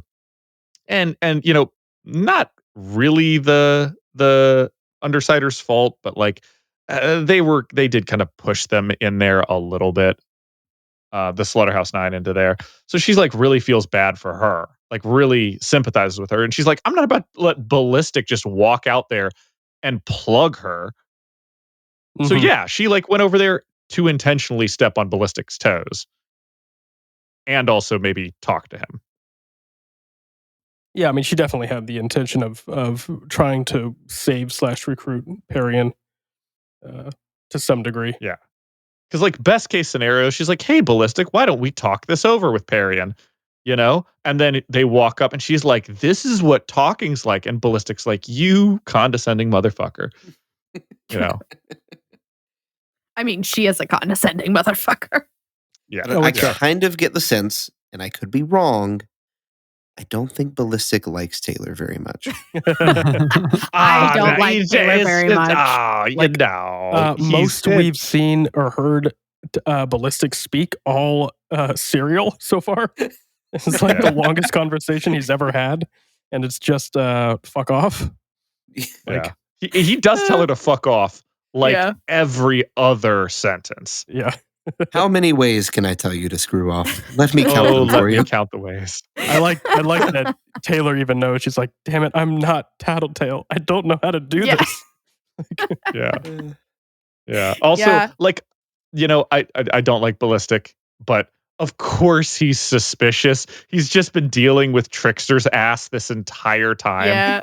We're like, it's one of those things where like a combination of most people see evil in the world because it's what they would do because they're secretly just assholes. And like also if you just are working for an asshole, like, same thing with bitch, that theme's still running of like, there's no free gift. It comes with stuff. And since I've only had shitty foster dads, or in this case, shitty foster friend, fucking Trickster, no wonder he's like, yeah, I don't trust you. I don't like you. The world's ending. Fuck all this. Fuck you. Fuck everyone. I'm out. I do love how seriously he takes that, though. Like, obviously, this is a completely different universe, but in our universe, he would sound like an end times prepper, where he's like, "Yeah, the world's ending in 2 years.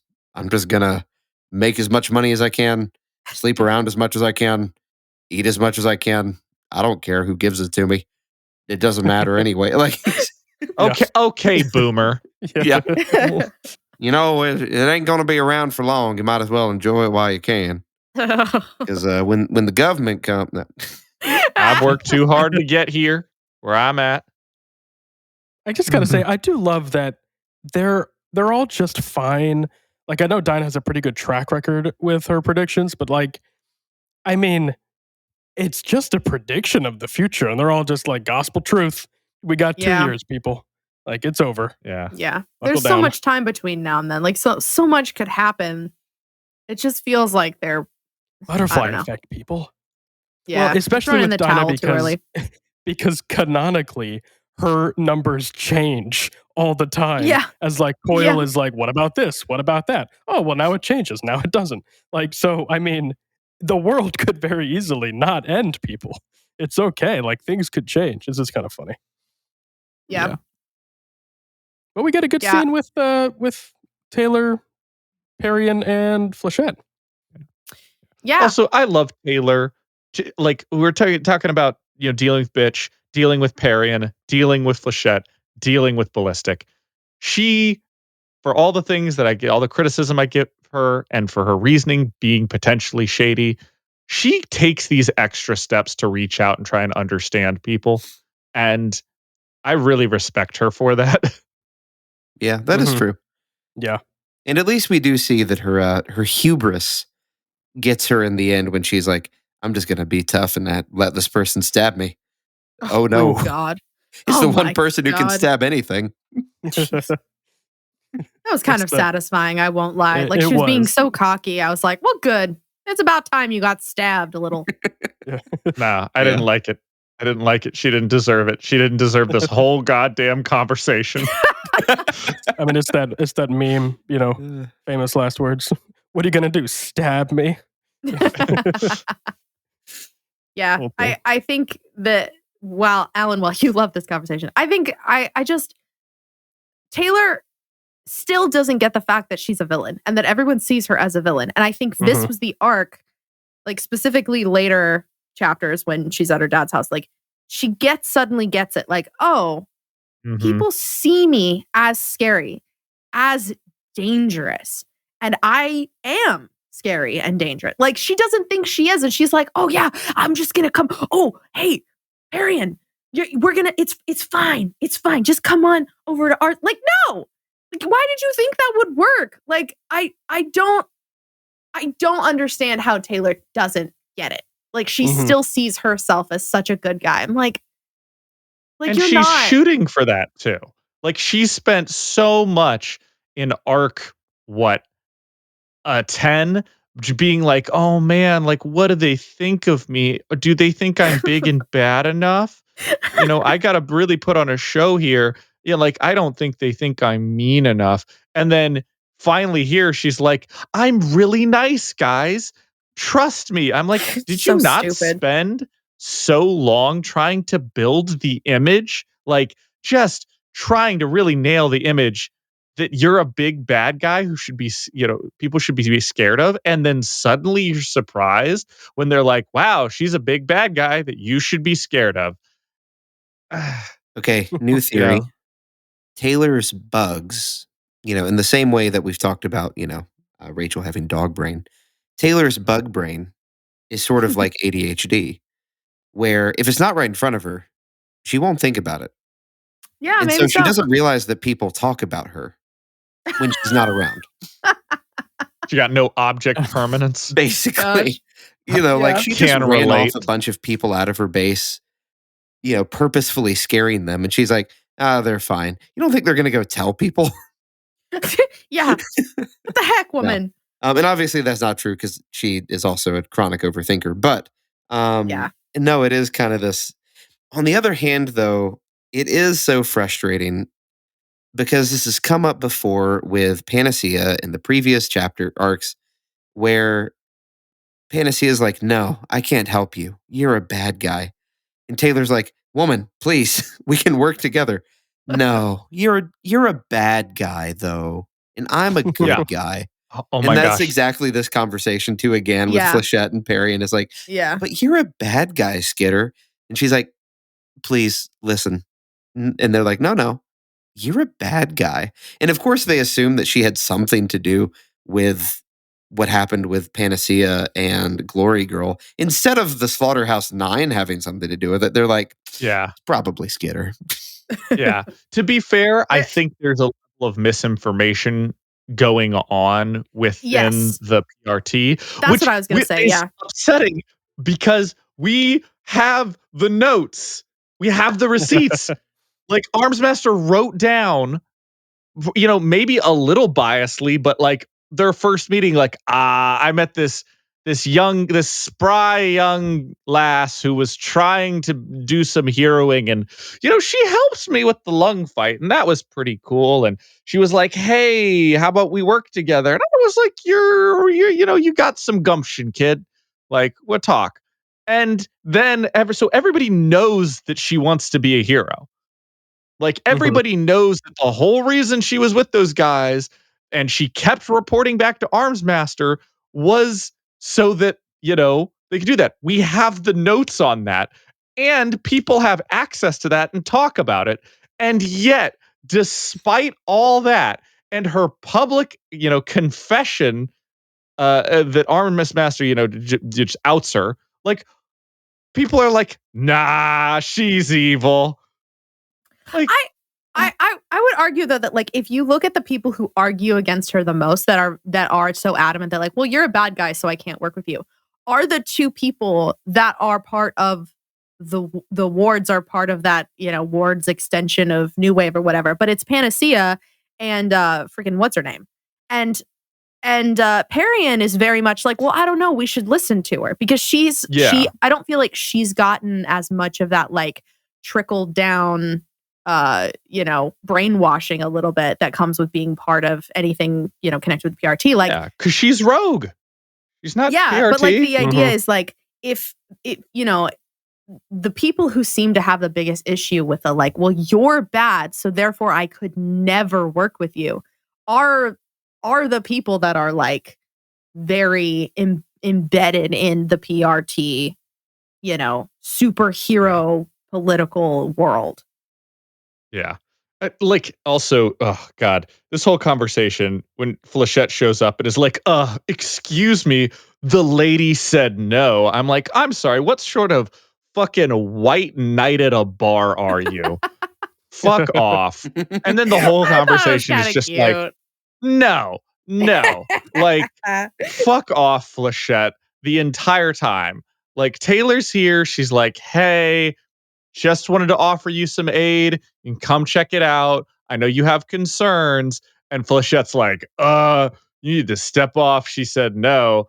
Like, bitch, like, she can talk for herself. In fact, they could have a conversation.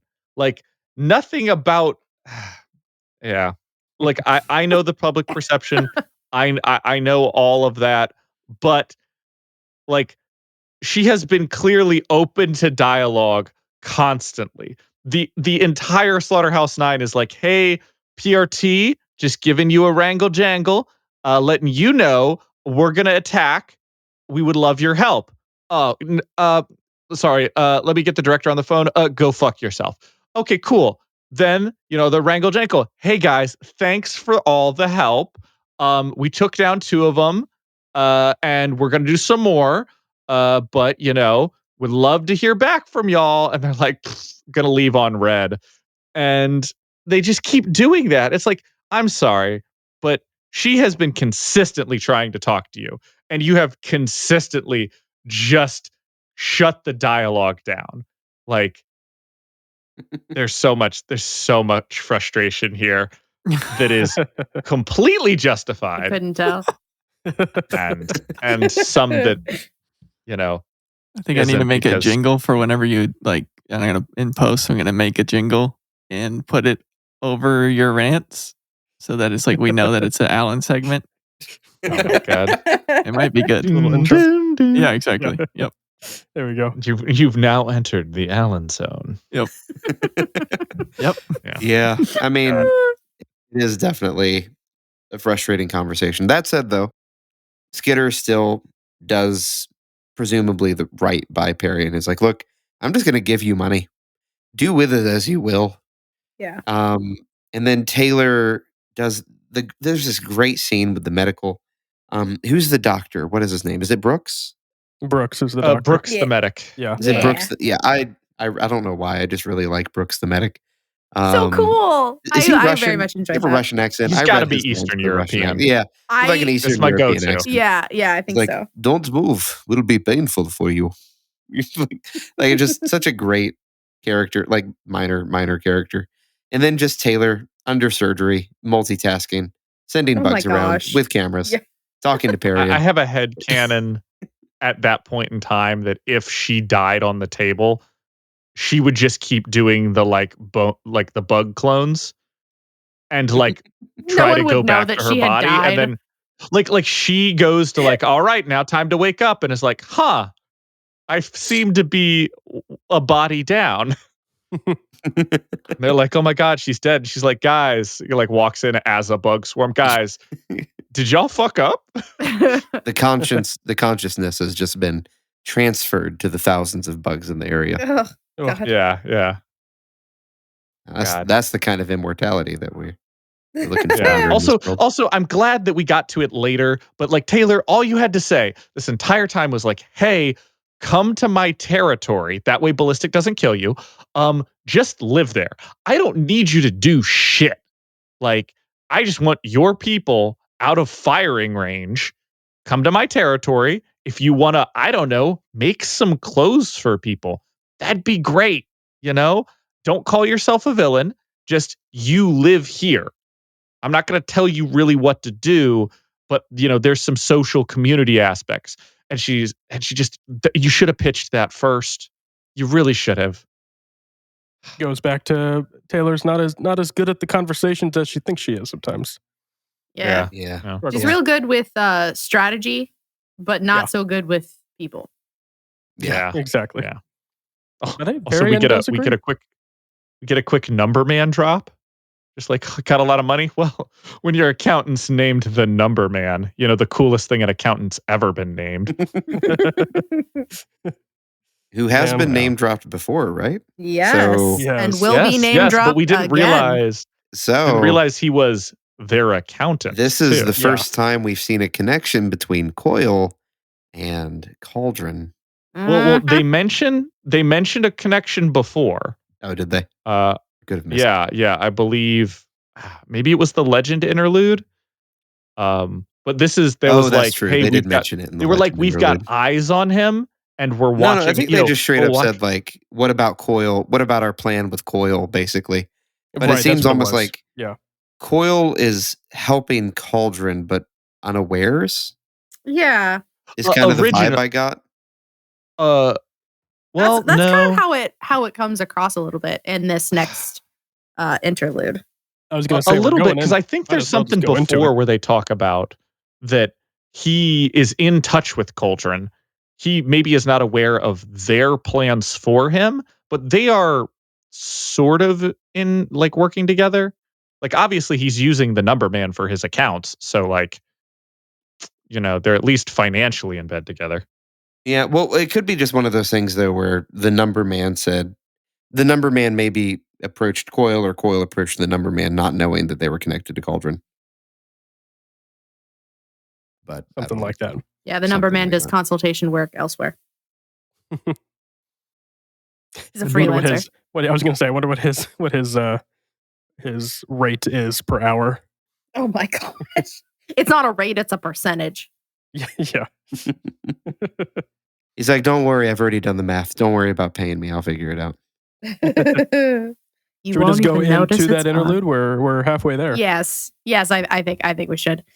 So the next interlude is interlude number Trace, with our main person being Alexandra. From Alexandra's point of view, we get a little bit of information on Alexandra's background, how she got involved with Cauldron, the founding of the PRT, the Protectorate, the Triumvirate, the first Endbringer attack, which is Behemoth, which is terrifying.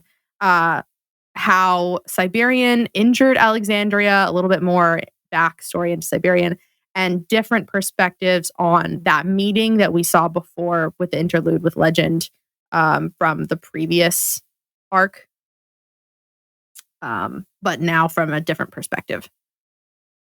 I forgot because they mentioned it before offhandedly, but there's a book and movie franchise, I think, in this universe called the Maggie Holt series.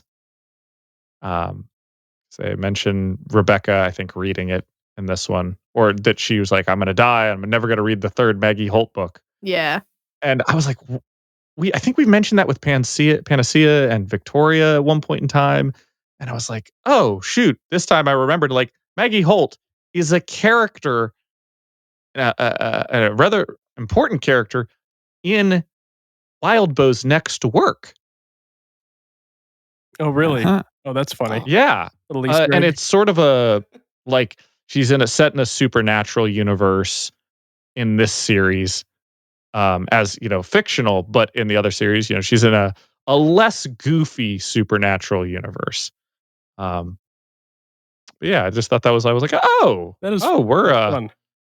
we're mentioning that pretty early. Hmm. Cool.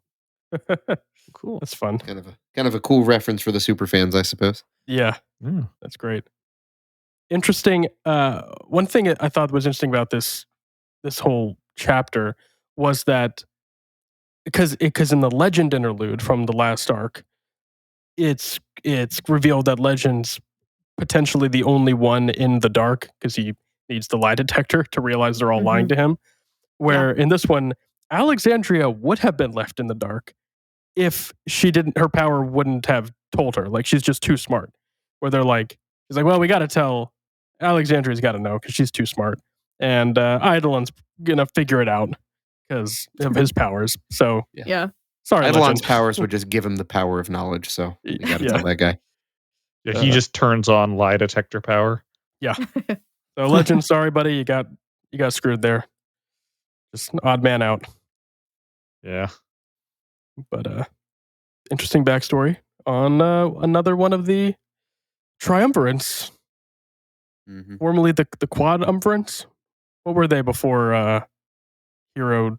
I guess they Yeah, weren't the triumvirate. I think were they just the Protectorate? They were just the leaders of the Protectorate. Yeah, I think Yeah. so. I don't think they had a official name before. Because Hero doesn't last long once he joins. So I imagine that God. Poor guy. like very quickly they turn into like, oh, that's the big three. It's Yeah. like 2 years or something, I think. Something Looking like up that, again. yeah. Yeah. Yeah, and I think originally it's interesting too that they make Hero and Legend the faces of it.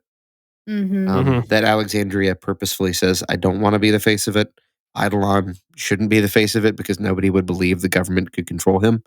And so, and so you have essentially, the weakest of the three, I suppose, plus Mhm. Hero, who's a tinker.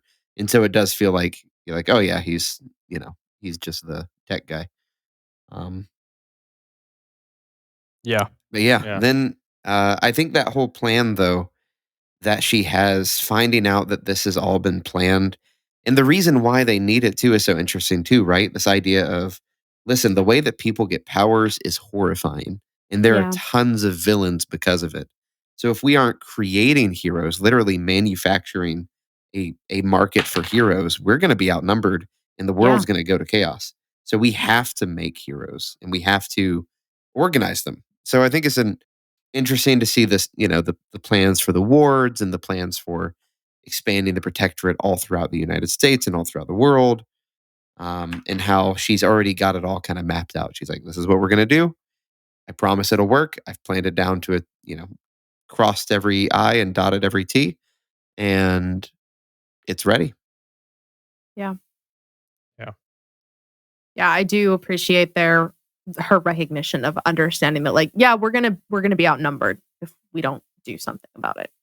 Yeah, because we talked early on about like, I remember the ratio being like 1 to 6 villains to or heroes to villains, and then they say at one point like, it's like more like 1 to 2, 1 to 3, by the official count, and then we get back to this one, and they're like, oh no, it is like somewhere between 1 to 3 and 1 to 10, and it's gonna get worse. Yeah. Like I'm like, okay, so 1 to 6 was pretty darn close. Also, we were just to clarify, we're a little off on the timeline there. They all met, the four sort of first protectorates met in May of 88. Siberian attacked and killed Hero in 2000. So they were Okay. together for about 12 For years quite a bit. doing When hero did they, work. okay, we should look up when they become the triumvirate. Michael, when did they become the triumvirate? I'll find out. Is that a more recent thing, perhaps? Yeah, it might have been, actually. Good thought. I love these interludes. These are my favorite interludes, the world building interludes. They're just Yeah. so much fun. Yeah, setting Honestly, more of this that arc background. as a whole was kind of a banger. Like, Yeah. it gives a good me arc. all the things I like, which is solid world building interlude. I like these more time skippy interludes, like the assault and battery one, where like we're getting multiple little sections, that build up to present day and whatnot. So I really enjoy this one. I really enjoy the mundane life. Mhm. We do get some fun action, and some good conversations. Really like this arc overall. Get a glimpse of the first Endbringer attack, Behemoth's first attack. Oh my gosh, that's Oof. I don't remember Behemoth, and so getting a little bit of a snippet of that, like, oh, Just the fuck. point at a person, you're dead. Yeah. Power You're word dead. combust. Yeah. Like, Jeez Louise. I like what how- are fire you from supposed to the do? inside out. Ugh. Yeah. Fuck. I mean, Yeah. Alexandria's like, I guess we're going to test if I really am invincible here. Like, Ugh. let's hope for the best. Yeah. Oh man. Well, We don't and even then get to see after the that, end like- of that fight. That's so disappointing. I Yeah. know. Little tease. every time. Okay, so Leviathan, a pretty good idea of what Leviathan looks like. Smurf, or Smurg, or however they pronounce it, we've mentioned before. Like, I have a good idea of what it looks like, but Behemoth consistently changes every time I read it. Like, Mm. this time it felt like, I don't know, obsidian glass Godzilla. Like, I mean, I think it's that's not. the idea. Is I kind of see Yeah. it like a Tarask from D&D, but Okay, like so that's Obsidian, what like I you said. imagined. I imagined it was, Torterra from Pokemon, or like a Tarask, but like, I don't know, the size of a goddamn mountain. Yeah. And this time I'm like, oh, it's only 45 feet tall. I work with, I work with trees. So like the height, I can tell you what 40 feet tall is. And it's not that big in terms of monstrosities. It is a monster, to be sure, a solid 10 to 15 feet taller than Leviathan. And that was a bad boy. But in my head, it was like a Godzilla level problem. And this is more like, this is like Son of Godzilla. Sure. Yeah, I will plug again. If you want to see some great art of all of the Endbringers, Sundara on DeviantArt has art for all three of them. And if Yes. we can share that on our social media, I think that'd be great. I actually have it scheduled to Okay, put great. up the Leviathan image this week. So, Very cool. yeah. And then, maybe with this one we can do, with this arc we could do the Behemoth one. Yeah. Just Heck because yeah. it does a good job of illustrating what I think Behemoth would look like. He's got weird features, right? He's got one eye that's a little bit too low on the head. Mhm. Yeah. And it's a very strange creature. And the fact that it's such a big creature, but it attacks with such precision too, right? The pointing at somebody and then they combust from the inside, the lightning strikes. It's kind of a weird combination, like you said, of like a Godzilla kaiju type of monster, but mixed with like lightning bending from Avatar: The Last Airbender, like just this Mm. extremely precise boom, you're dead sniper shot. The control from a giant turtle thing reminded me a lot of Master Oogway from Kung Fu Panda with those long fingers, what and I I was just imagine expecting. like the poke, and instead of like touching the key points and paralyzing them, it's shooting lightning out. That is not where I expected I you to like go it. with that, but I'm not going to say I'm I like disappointed. it. Nick, I would like to know where you were expecting me to go. Expecting Behemoth to rise from the ground. My time has come. No, Alan, That's I never if quite yeah. know where to expect you're going to go with those long fingers. So. Yeah, that's fair. Yeah, no, they finally defeat Leviathan in my fan fiction, and he just does the shaky like jaw, and then Oh, do disappears they into a bunch finish of cherry Leviathan? blossoms. No. Do they Oh, finish they Leviathan? finish. Oh, They no. finish Um, Leviathan. So I Behemoth. looked. I It's a tried to Behemoth find. finish. No. Yeah, anyways, I tried to find the triumvirate origin, Mhm. and there's none that I can find. So maybe Not the official. fans can find it and let us know. Oh, Yes. Please let us know. tell us how we were idiots because we couldn't find the triumvirate. No. We just Things. need It was someone who's obvious. an absolute fucking nerd about the timeline. Like we're not nerds. We are, just not about the timeline. Okay, fair. Listen, we are literary nerds. We're not math. Exactly. Nerds. We're not the number man here. Exactly. Okay. We're not. No. STEM, not my strong suit. Well, let's move through. We got one big chunk here, and a last Yeah. interlude. Oh, does she just gets like the medal thrown on her, and she gets like, hey, we're the protectorate now, and then is like the president's like, you're making us proud, and she's like, thanks, Jimmy. Like, what? You're on a first name basis with the president? Tracks. Yeah, Like, that makes sense. All right. and then also, can we? Oh, There's so no, much more. sorry. You forgot. We got the Siberian fight. Okay, Which we Yeah, keep Hero going. just gets ripped in half, Yeah. It's brutal. Bisected. ripped, literally. And then slapped, like backhand slashes Alexandria, and she's like, then I felt parts of my face hit my breast. And I was like, parts of your face falling out. Good God. That's never a good thing. Yeah, imagine being I think invincible and then doctors call that a medical issue. I think it's called a that's an boo-boo. emergency. But I guess I also it's a good point because I forgot because she has like a glass eye. Does she have that?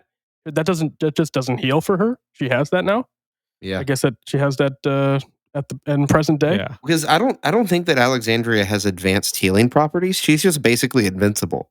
So Yeah. she's never Yeah. she's kept young based because of Yeah, her I was about to powers. say, But she's I don't know that it said she has advanced healing properties.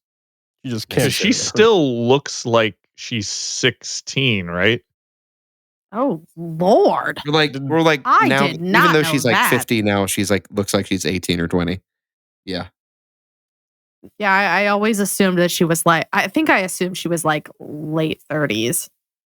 Well, I think she is. I think the vial halted, like majorly halted the aging process. Sort of how like yeah. I'm looking it up right now because I'm She curious. stopped aging shortly after adolescence. So I Oh, guess, damn. yeah, 2019-ish. Yeah, crazy. What a power. What a vial. Yeah. And she got Golly. so lucky too. They were not I as know. refined as they are in the present. No. Yeah, they were like, 1 out of 7 makes it. Yeah. If Yeah. you're lucky, Jeez. If you're lucky. Big oof. gets Golly. the best vial possible. I mean, is there a better that we've seen so far? Is there a better set of powers? Okay, Eidolon excluded, Mister. Yeah. I need everything. And he's got to Uh, take booster shots. It sucks. That's yeah, true. Yeah. really. Yeah. Sorry, I can't be just shooting up like a junkie every 20 minutes because I needed some more powers. You got to get more of that powers around here. Could really Yeah. use a boost. To be We'll fair, save though, that- she does have a great suite of powers, though. Yeah. Oh. Let's save it for the end. We'll do a little. Who do you think has got the best You know best what? power? That's- We'll save it for the end. That's good. Good point. Good point. Let's move on to chapter 8. Okay, cool. So the next bit we're also gonna lump together. Chapter 8, Skitter goes and threatens the mayor. The mayor's son is revealed to be Triumph and just happens to have his girlfriend Prism over for dinner. Chapter 9, Skitter sends Triumph into anaphylactic shock, and the mayor promises to do whatever she asks. Chapter 10, Tattletale is confused that Coil didn't kill Skitter, and Taylor goes home to her dad. And Coil reveals that he has a way to fool Tattletale's power and to basically tell them that they should be on their guard when it comes to him. Oh, what a good ending to that little bit of that arc It's so too. good. Yeah. Because this Yeah. whole time, right, part of the tension of the whole thing with the mayor is Taylor is being so careful. She's like sending decoy after decoy to stand next to Trickster, and Trickster's like, "Where's your real body?" She just points at another decoy, and Yeah. Yeah. because she's so afraid that Coil's going to Fuck you, kill her. Trickster. And if anybody would do it, it would be Trickster. Like, let's be honest. Mhm. Between She has to be between Trickster and paranoid. Genesis, it would be Trickster. Yeah. We've said their real names before, right? When they were hanging out, masks off, right? What is Trickster Alan? If we too? did, I don't remember what It's they are. Trickster and Alan too. Yeah. Honorary No, Alan no. status. I mean, it He feels would be. close, honestly. It's a middle name, probably. I know what it What is. a I just wanted to sick burn. I don't tell him know to what it fuck is. you to Just your in case, face. we'll just not say it. I guess. Okay. No, it's not Um, I don't think it's a spoiler. I think we've said their names before. Yeah. Fuck Oh, you, okay. Klaus. You piece Oh of yeah, shit. Klaus. That's right. Oh, okay, there we go. God, I've been holding that in for so long. You know what? I get to the scene where they're in the house and Skitter's trying to spell the words out. God. Oh I make my a lot of God. references, but it gets me. It's that scene in Emperor's New Groove where Yzma's hitting the broccoli and she's like, Yeah. Yeah. Just not getting it. Yeah, like, it's Ugh. Like, how does he not see it? I assume it's a giant Yeah. collage of bugs on the wall, She's a using mural, like, if you will. like lightning bugs. She just, It's kinda like Yeah. lightning, like as a neon sign. Yeah, the bugs are like flipping, like they're like opening their wings. So there's like a giant, Triumph like, when you're in a sees it before- stadium. Yeah, how Triumph this sees it motherfucker before turns Trickster around. does. Oh my god! Also, though, So if stupid. this isn't just the most Batman rogue gallery break into the mayor's home bullshit type of mission. Mr. Mayor, it's us. I bet you didn't expect this. That It's felt so out of place. Yeah. And Trickster just gets Fusro Dodd into the wall and he's done. Oh, as he He's out for the it was rest so of the fucking fight. satisfying. He gets fucking Skyrimmed and then just has the table right to the midsection. Oh, Like, that. ooh, and if that then- had gone harder, we'd have two Tricksters, and I wonder if those two like could swap places. You know? We'll talk about Taylor being an unreliable narrator because there's no way Trickster survives if what she says is true. She's like, The 600-pound table? What the fuck? 600-pound table that he flings across the room. Like, that's a dead Trickster if that's the case. Just kills him immediately. Yeah. God, I hope he Got finds To so be much fair, internal she didn't walk bleeding. it off. He didn't fling it across the room. He kicked it so it went skidding, and then pinned him to True. the. Still. But still. Having been around log material that weighs more than 600 pounds, and you do get tapped with that, it hurts, and you can be easily smushed. 600 pounds. If anybody is smushable, it's Trickster. He's just very Yeah. smooshy. easily smooshed. Yeah. He, Also, he the- strikes me as a smooshy. The absolute guts that Triumph has to just tell his sister to duck while he kicks Yeah. a table over her Oh head. my gosh. It's like, oh, it's a He great must scene. really trust her like natural instinct to Yeah. like listen, because I mean, if it was one of my siblings, they'd be like, why? And then they get clobbered with a table. I can hear it in your sister's voice too. Why?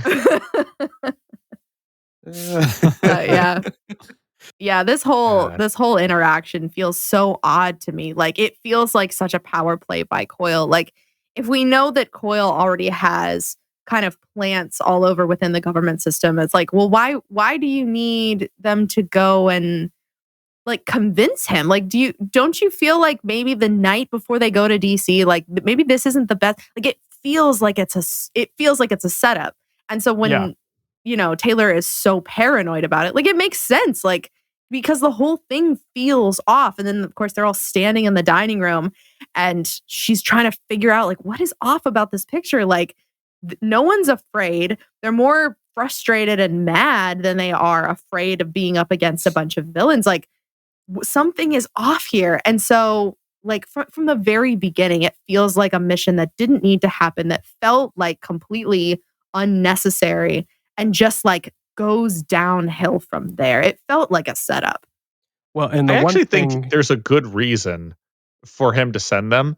And it's something that like Flechette talks about earlier, where like the Undersiders, specifically Taylor, as Skitter, is around all of these people who, experience these, we'll just say like corruption. So like Arms Master,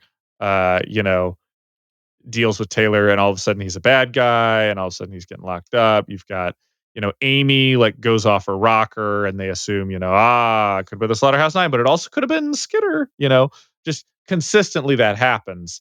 Skitter is like this corrupting influence, as are the rest of the Undersiders by proxy. So you throw them, Shadowstalker is another good example. Once Regents got Shadowstalker, you can't ever trust Shadowstalker again. Shadowstalker's an immediate out. Like, she can't be there anymore. She's a liability. So even if they don't succeed, they show up to this house, they fail massively, they get out. You, as a smart person who knows Master Stranger protocols, goes, all right, did they fail? Or did they like mind control or threaten and then set it up to look like they got, pushed out, and the guy's like, thank goodness we beat them back. Now I'm going to go to Washington. And you're like, no, you're not. Like, we can't trust you anymore. We don't know if they really did get to you or didn't, because we don't know what happened in that room. Like, so I think it's just them being there, regardless of whether they did it or not. All they had to do was be at his house. And then that's good enough for everybody to be like, well, even if he goes to Washington the next day, it's like probably under the influence. So let's just go ahead and nix everything he says. yeah, that's a good point. I don't necessarily see it that way, because they do need him to argue for Brockton Bay to survive. I think it just shows, while Coyle has a lot of people on his side, he doesn't have everybody. And once you find out that the mayor's son is a member of the wards and PRT, it makes sense. It's like, oh, well, this is why he's not, Coyle probably knew, I can't get that guy on my payroll because he's too much of a goody-goody. Yeah. True. But I still need him to make sure that Brockton Bay stays around after everything that's happened. I So think the I do other- think they need him to convince. I was like, Yeah. look here, Need him to convince Coyle, the if mayor. we're keeping Detroit around, Brockton Bay will be just fine. I think the other aspect of this too is that the Undersiders have a small idea of how Coyle's power works thanks to Tattletale, but they don't have all the pieces. The audience does. We got Coyle's interlude, but they don't. And it's very obvious when you're reading this, knowing how Coyle's power works, that this is just one of two options he's letting play out. And that's more obvious at the end when all of a sudden Tattletale's power just stops working on him. She can't figure him out. This was clearly, for whatever reason, this was the timeline that he chose to keep. We don't know what happened in the other timeline, but like, clearly Coyle is playing 2 steps ahead here and has a leg up on what the Undersiders think is happening. So I'm so curious what what the other timeline happened. Like what happened in that timeline to where Coyle said, "No, look, we're going to keep this one." You know? Yeah. I feel like that's what her power's reading off of. Like, right? Yeah. Because we're normally he varies up his stuff, his schedule, what he's who he's sending out. But it's usually with generally the same intent of like, I'm trying to accomplish this, yada yada yada. Very few times do I think he varies so wildly in intent, but this is one where in one case we'll just say in the room when he's with Tattletale. I imagine in the other timeline he tortures her, beats the shit out of her, and she is feeling, like she with her power in this timeline is feeling that kind of. She's like, he means harm. This is all hypothetical. He means harm. He's going to kill me. He's actively like, the energy off of him is kill me energy. But at the same time, I'm also reading that he has no intention of doing that to me in this room. And I'm very confused. Mm-hmm. So like, I imagine that that's where the misreading is coming from. Is normally she could go, the things are so close together. Like I can kind of get a read on his power. And now he's like varying it wildly. Where on one side, he maybe has just murdered the Undersiders or tortured them. And on the other, he wills no ill intent towards them.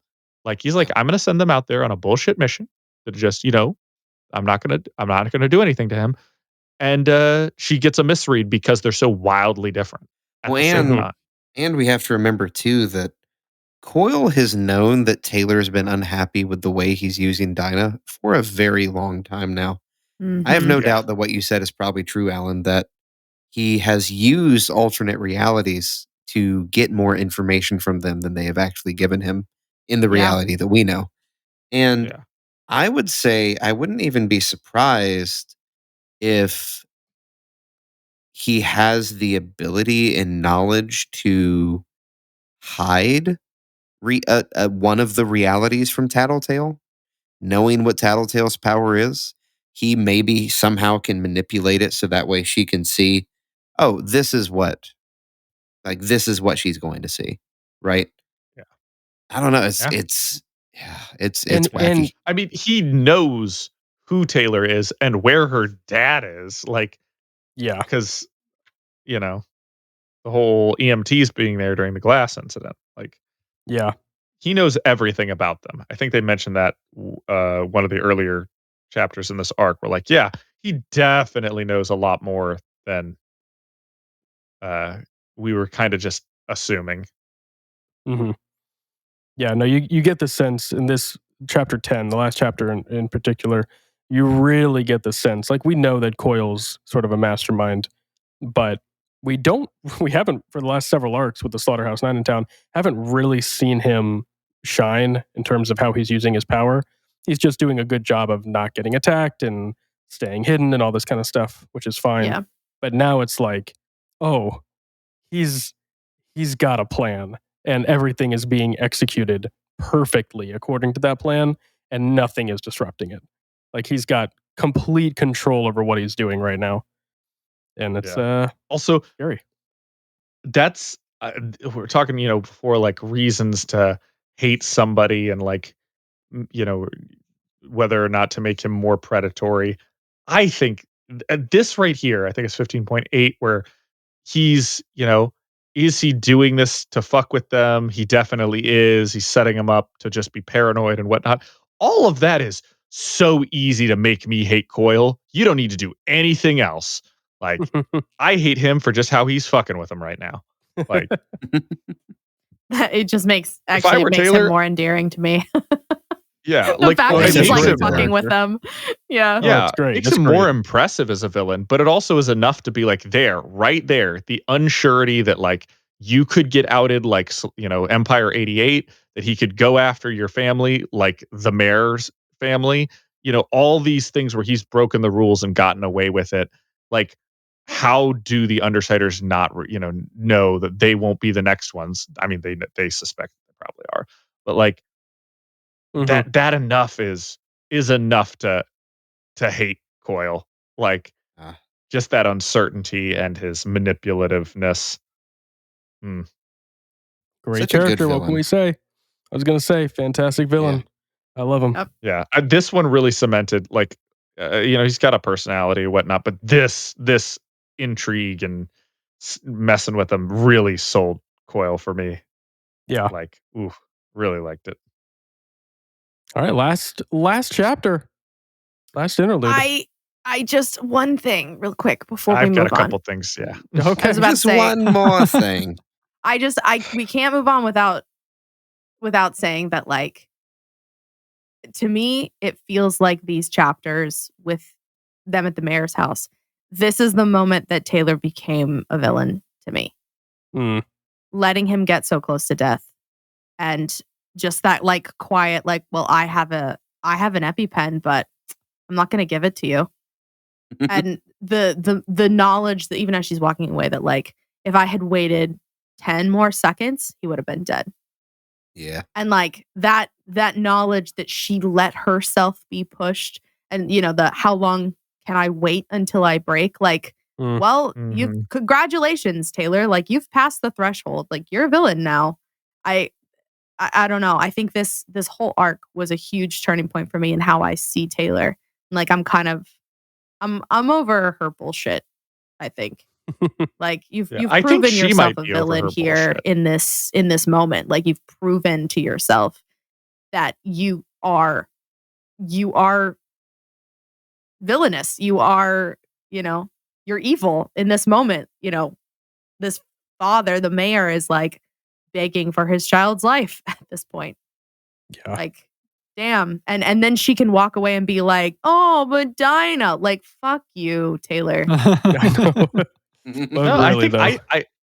I was gonna say I like this because I feel like there's a lot of awareness brought to Taylor's attention, and she's she realizes, like, damn, was I about to do that? Like, and then immediately follows it up with, like, she's feeling that while she's talking to her dad. She reads the pamphlets, seeing how others view her. She's kind of just had people, show her how they view her this whole arc. I think I think she's actually, I don't know about the next arc, but I feel like there's a lot of processing that she's been going to be going through and reassessing, not necessarily coming to a conclusion, but probably reassessing, like, damn, we're back at square one. I thought I was one way, now the other way. I'm wishy-washing, and I need to do a reevaluation. And we're kind of starting square one. Am I a villain?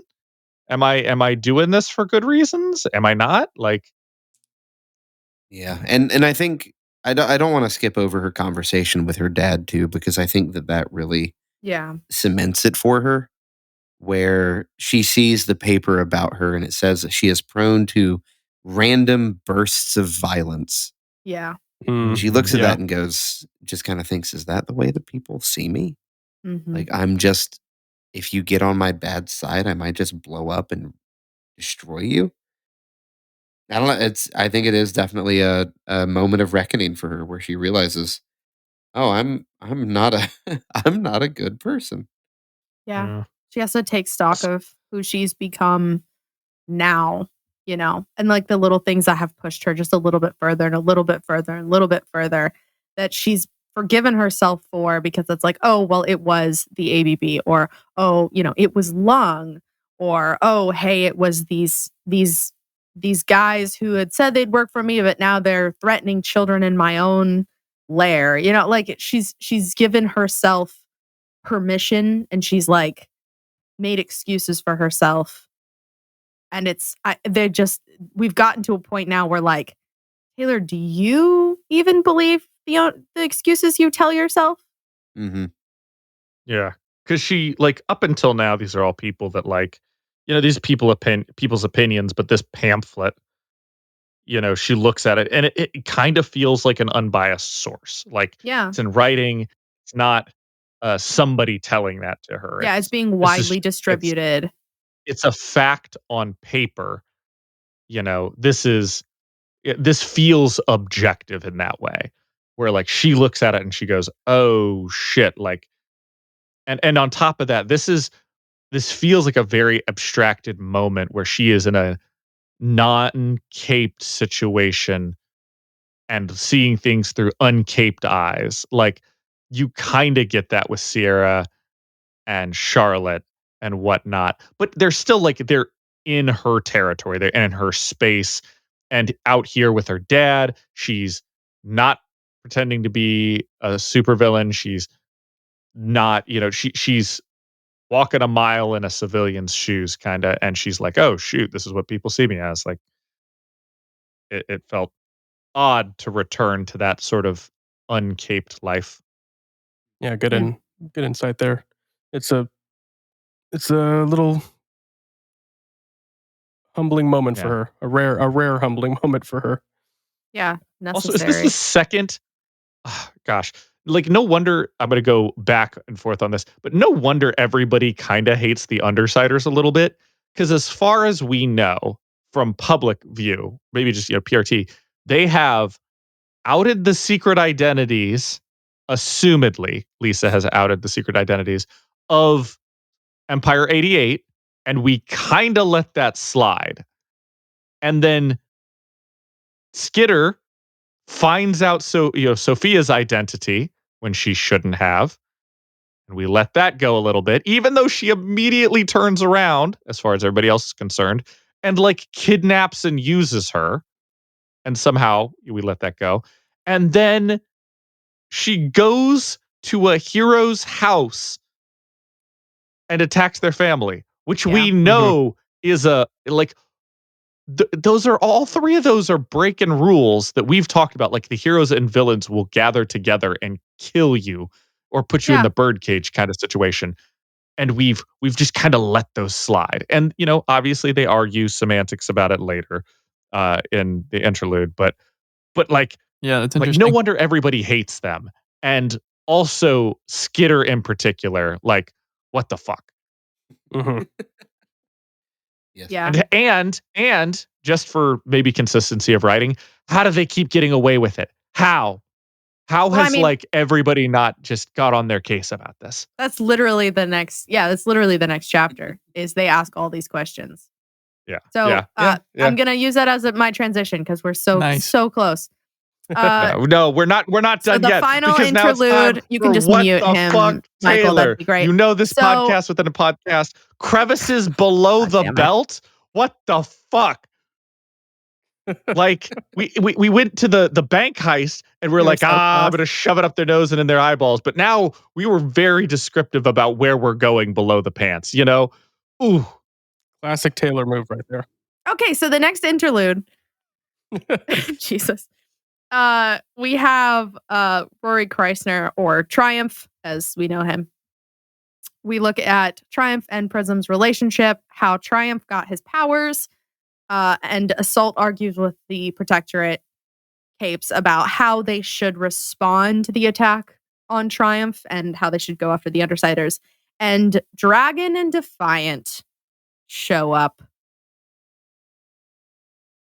Down. Oh no. I love Oh, no. I love what's his name? Rory. Rory's whole like are we just all ignoring this? I mean, Are we all Yeah. hello? stupid? Yeah. That would be me. That's me in the room. Oh, so we're just not gonna talk about the fact that Arms Master's here? And everybody's like, shut the fuck up. Oh, it's I so love it. great. I will not autistically shut the fuck up. I do love the way that Pate is just like, if you have something to say, you should say it. I'm gonna give you the freedom to say it. However, if you, You do, should and know. it requires us to do a whole investigation, and then all of a sudden we can't follow the Slaughterhouse Nine. Like, geez, Triumph, do you really want that on your conscience? It's Yeah.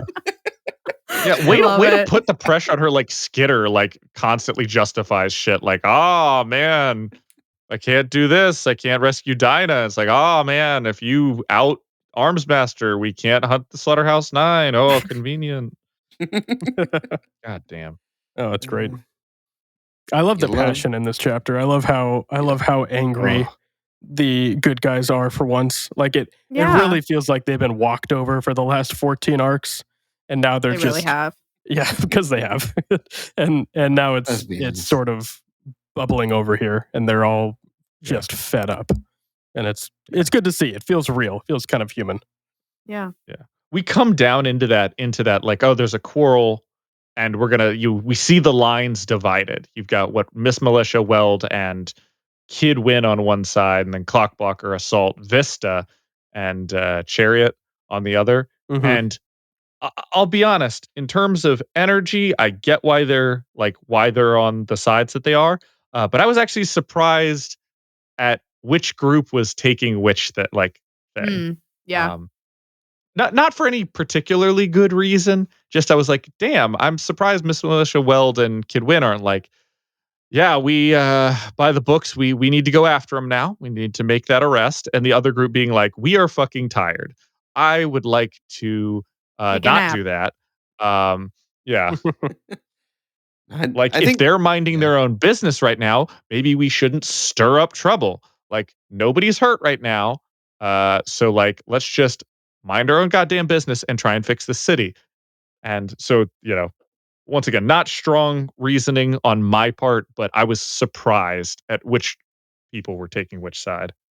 I, I think a lot of it made sense. The one that definitely was surprising was Vista being on the rule breaker side. Yeah. I think, but I think the Yeah, rest yeah. kind of made sense. Where it's like, I mean, her name is literally Miss Militia. She is like the military incarnate, you know. Mhm. Yeah. Yeah. Yeah. Yeah. Which once again, why I expected this goes back to the Trickster and Ward's fight where Weld's like, "Oh, we got to take you in. It's protocol." And the dude and Trickster's like, "Dude, like it's not us." He's like, "But we got to take you in for questioning." And he's like, we're not going to do that." And he's like, "But we got to take you in for questioning. It's protocol." Like that's what I was expecting the argument to be. And instead it's like, guys, Weld, guys, we really need to mind, you know, uh ourselves and not do any rash actions. I was like, bitch, you started a fight you didn't need to for nothing.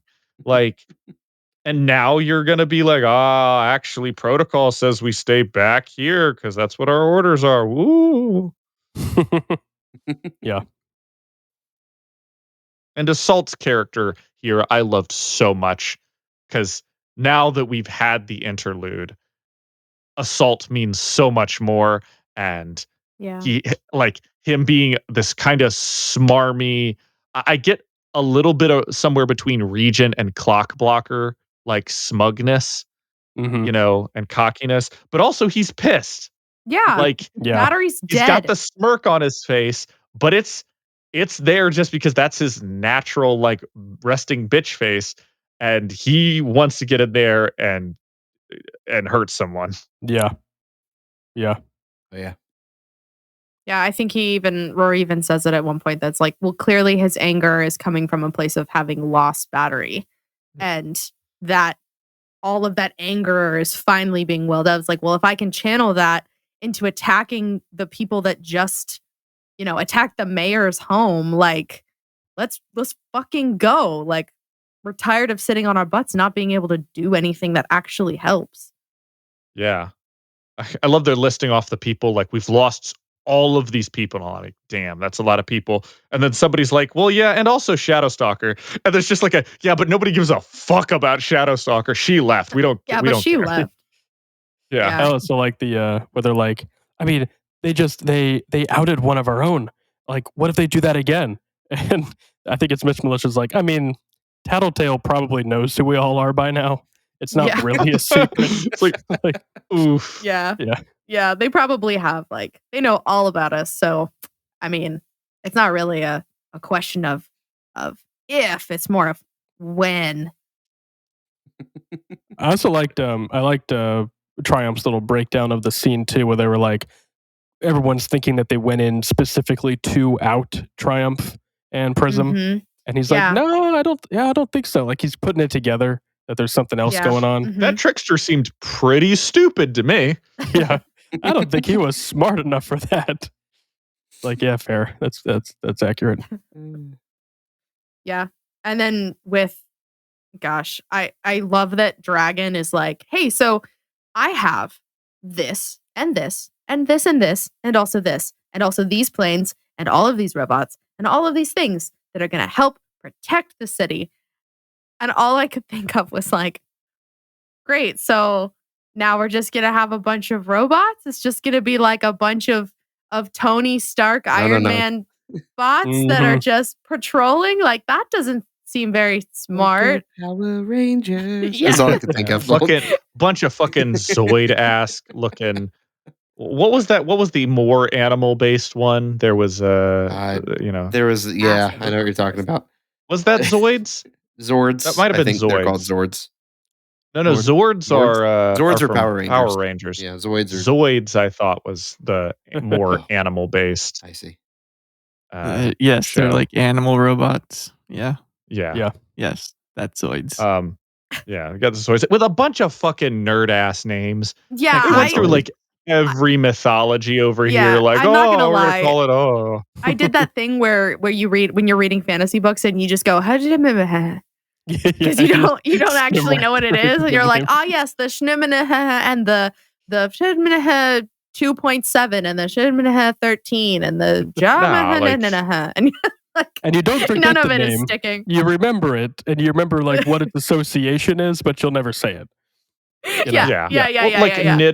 Everybody knows Nidog from the, if you Nidog totally. from, Absolutely. Nick, Nidog, Fire Emblem, it's one of the coolest bows in the game. The classic that one sword fighting Steam game that I just absolutely love. Yeah, but so We're like gonna ignore the for fact the our second one listeners who like don't get any of those references, like for them, not like for me, but like for them. What Nidog isn't Nidog the world that? snake, the world serpent? Am I wrong there?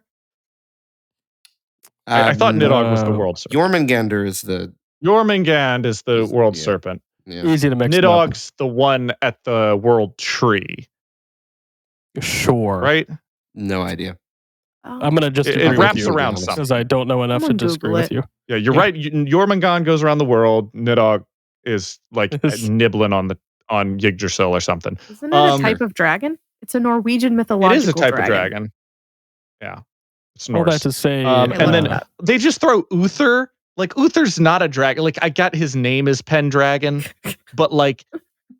Kind it's of a weird one to throw sitting in there. Her office being like, I'm going to come up with as many dragon-ish related things that I can possibly that's a stretch. Like I get Uther Pendragon, but come on. I mean, it has dragon in the name. Why not? Oh my God. It's like a dragon adjacent, I guess. I love dragons. Definitely not AI generated human body. Yeah. She wasn't quite I do love normal, it's but average. she wasn't quite. Average. Quick, look at the hands. That's how you can tell. It's always the hands. Yeah, she would never be able to pull that shit today. Yeah. They'd look at her, they'd go like, that's she's AI art. I know that. I know that. Well, and then the fact that, Defiant has. I love the way that Triumph describes it, right? He's like, Colin, or Arms Master, has given up parts of his humanity for just another edge in battle. And just the fact that this is just another confirmation, we see why Mannequin picked Arms Master. It's not just to mess with him. It wasn't just to toy with the heroes. Somehow Mannequin knew that Arms Master had something inhuman in him that was worth taking a look at. And that's great. Yeah, that's a great observation. Yeah. Here it is. We see it. And again, Triumph is like, are we all just okay with this? Oh, it's so hilarious and frustrating at the same time. Yeah. There's been some people on Reddit. It's either maybe I'm trying to remember which Reddit user it is, but it was talking about like some of the themes, especially for going into season 2, I think. And they talk about the difference between monsters and men. And I do not feel that at all. I feel like that's a very clear cut in the previous set of arcs with Slaughterhouse 9. Slaughterhouse 9 are monsters, and everybody else is just a person. like in comparison. I don't feel like the line's that blurry. But in this season, however, I feel like all the points that people were trying to make about like these are the themes, I don't think apply to the Slaughterhouse 9 arcs. I think they apply to the fallout from the Slaughterhouse 9 because you immediately start with this, like going into this where it's like, yeah, he has now made that decision to like, cross between monster and man. Like, but you don't get any, I don't think you get any of that in the Slaughterhouse 9. And I think you don't get that with Taylor really all that much. I don't think you get that with Defiant and other characters. I think you get that in the fallout in this arc. Yeah. Yeah, it's interesting. I have to put some thought into that. I haven't thought about the theming in that way. It's interesting. I've been thinking about so much about themes and stuff. You and I are going to have a conversation that'll be just about themes. Oh, I'm sure. And it's going to be good. All right. Well, do you want to do some final thoughts? Any wrap up thoughts here on either Coolest, this interlude or coolest the power from the arc? coolest power from the arc? We did have some interesting powers to choose from. Didn't you have something you were saving for the end, Jacob? Oh, I was saying if we want to adjust that segment, coolest power, to like who do we think got the best luck with their power? Who got the best Yeah. package? Which I vote. I mean Alexandria. I like Alexandria's. It's Alexandria's probably the got the best package. We can all admire Alexandria's package. okay. A great deal. That's true. In a black suit like that, Alexandria's package really shows Oh, out. Mhm, God mhm. damn, you guys. I've made a huge mistake. Should have known by now. I don't know what I was thinking. You want to talk about walking right into something? That was the. Yeah. Walked right into Alexandria's package. No. Can't avoid it. Mm. Not when it's that good. Coil to me seems like just having, two options of being able to walk away from something or stay and fight and be able to be like, you know what, I think I died in that one, or like I lost a limb, so I think I'm just gonna walk away. Why not? Like, I think that's pretty. It feels Yeah. very OP to just be like, well, I'm gonna create a world in which I don't do that thing, and if I die, then I just will decide that I didn't actually. Mm-hmm. Basically, yeah. Yeah. Yeah, it is a cool power. Coil's power continues to be super dope. But, I mean, I love Marquis' power. It's such a so good one. fucking cool. It's so good.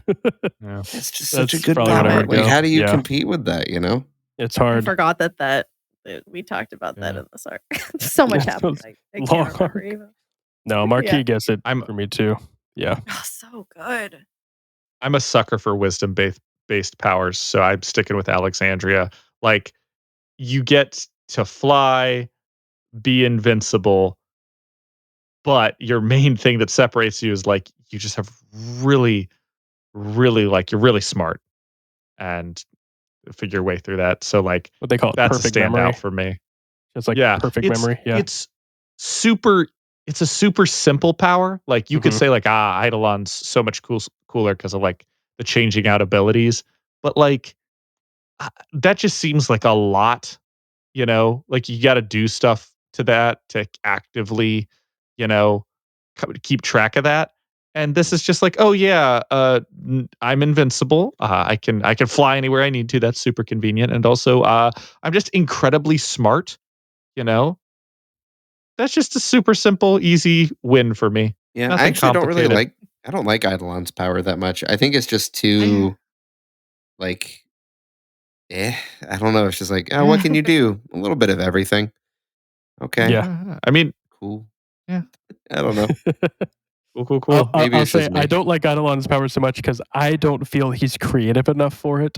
Every time he's doing something, it's That like, too. Oh my gosh. he's just flying and using super strength. Like, my God, you can create any power in the world.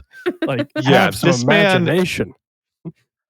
This man is a Green Lantern with zero artistic skill. No will.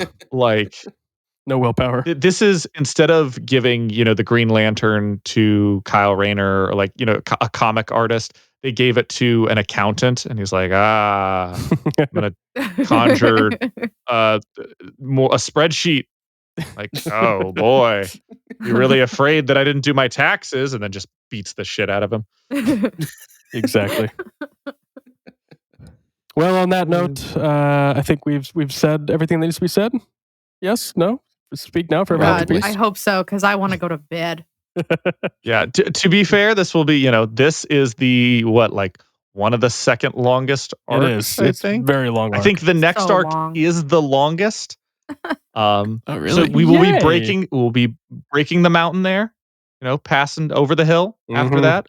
For the river Not that through there the aren't woods. long ones to come, but Mhm. there will be a good break after this. Nice. That's true. Yeah. You came, you sat down for 5 and you got 15, Wait, what? Thanks everyone for joining. As always, I'm gonna wrap us up here and just move you. on out. Thank you so much. We've had a lot of fun. Thanks to everyone who's been listening along and leaving comments and notes on social media, Reddit, Instagram, etc. We've loved reading them. As you can tell, we love to shout out all the great ideas people have given us. So keep leaving those comments. We love to read them. And Arc 16. Go ahead. And I was gonna say, and you should give us a call, leave us a voicemail, leave your Yes. cave name, and to argue with us about stuff, because that would be the bee's knees. We'd love to hear from you guys. Absolutely. Yes. So, Argue with us, please. Alan is frothing at the mouth for someone to argue He's with ready. it. So please. Exactly. And with that, we'll see you in the next episode for Arc 16. And Michael, as always, if you wouldn't mind playing us out. Thank you so much for listening. Read along with us at parahumans.wordpress.com. We'd love to hear your thoughts. What did you love? What did you hate? Anything you think we missed, etc., as long as it's kind. If you'd like to get in touch, you can find us on Twitter, Threads, Instagram, TikTok, and Reddit at Brocktonbaybc, or click the link in the description.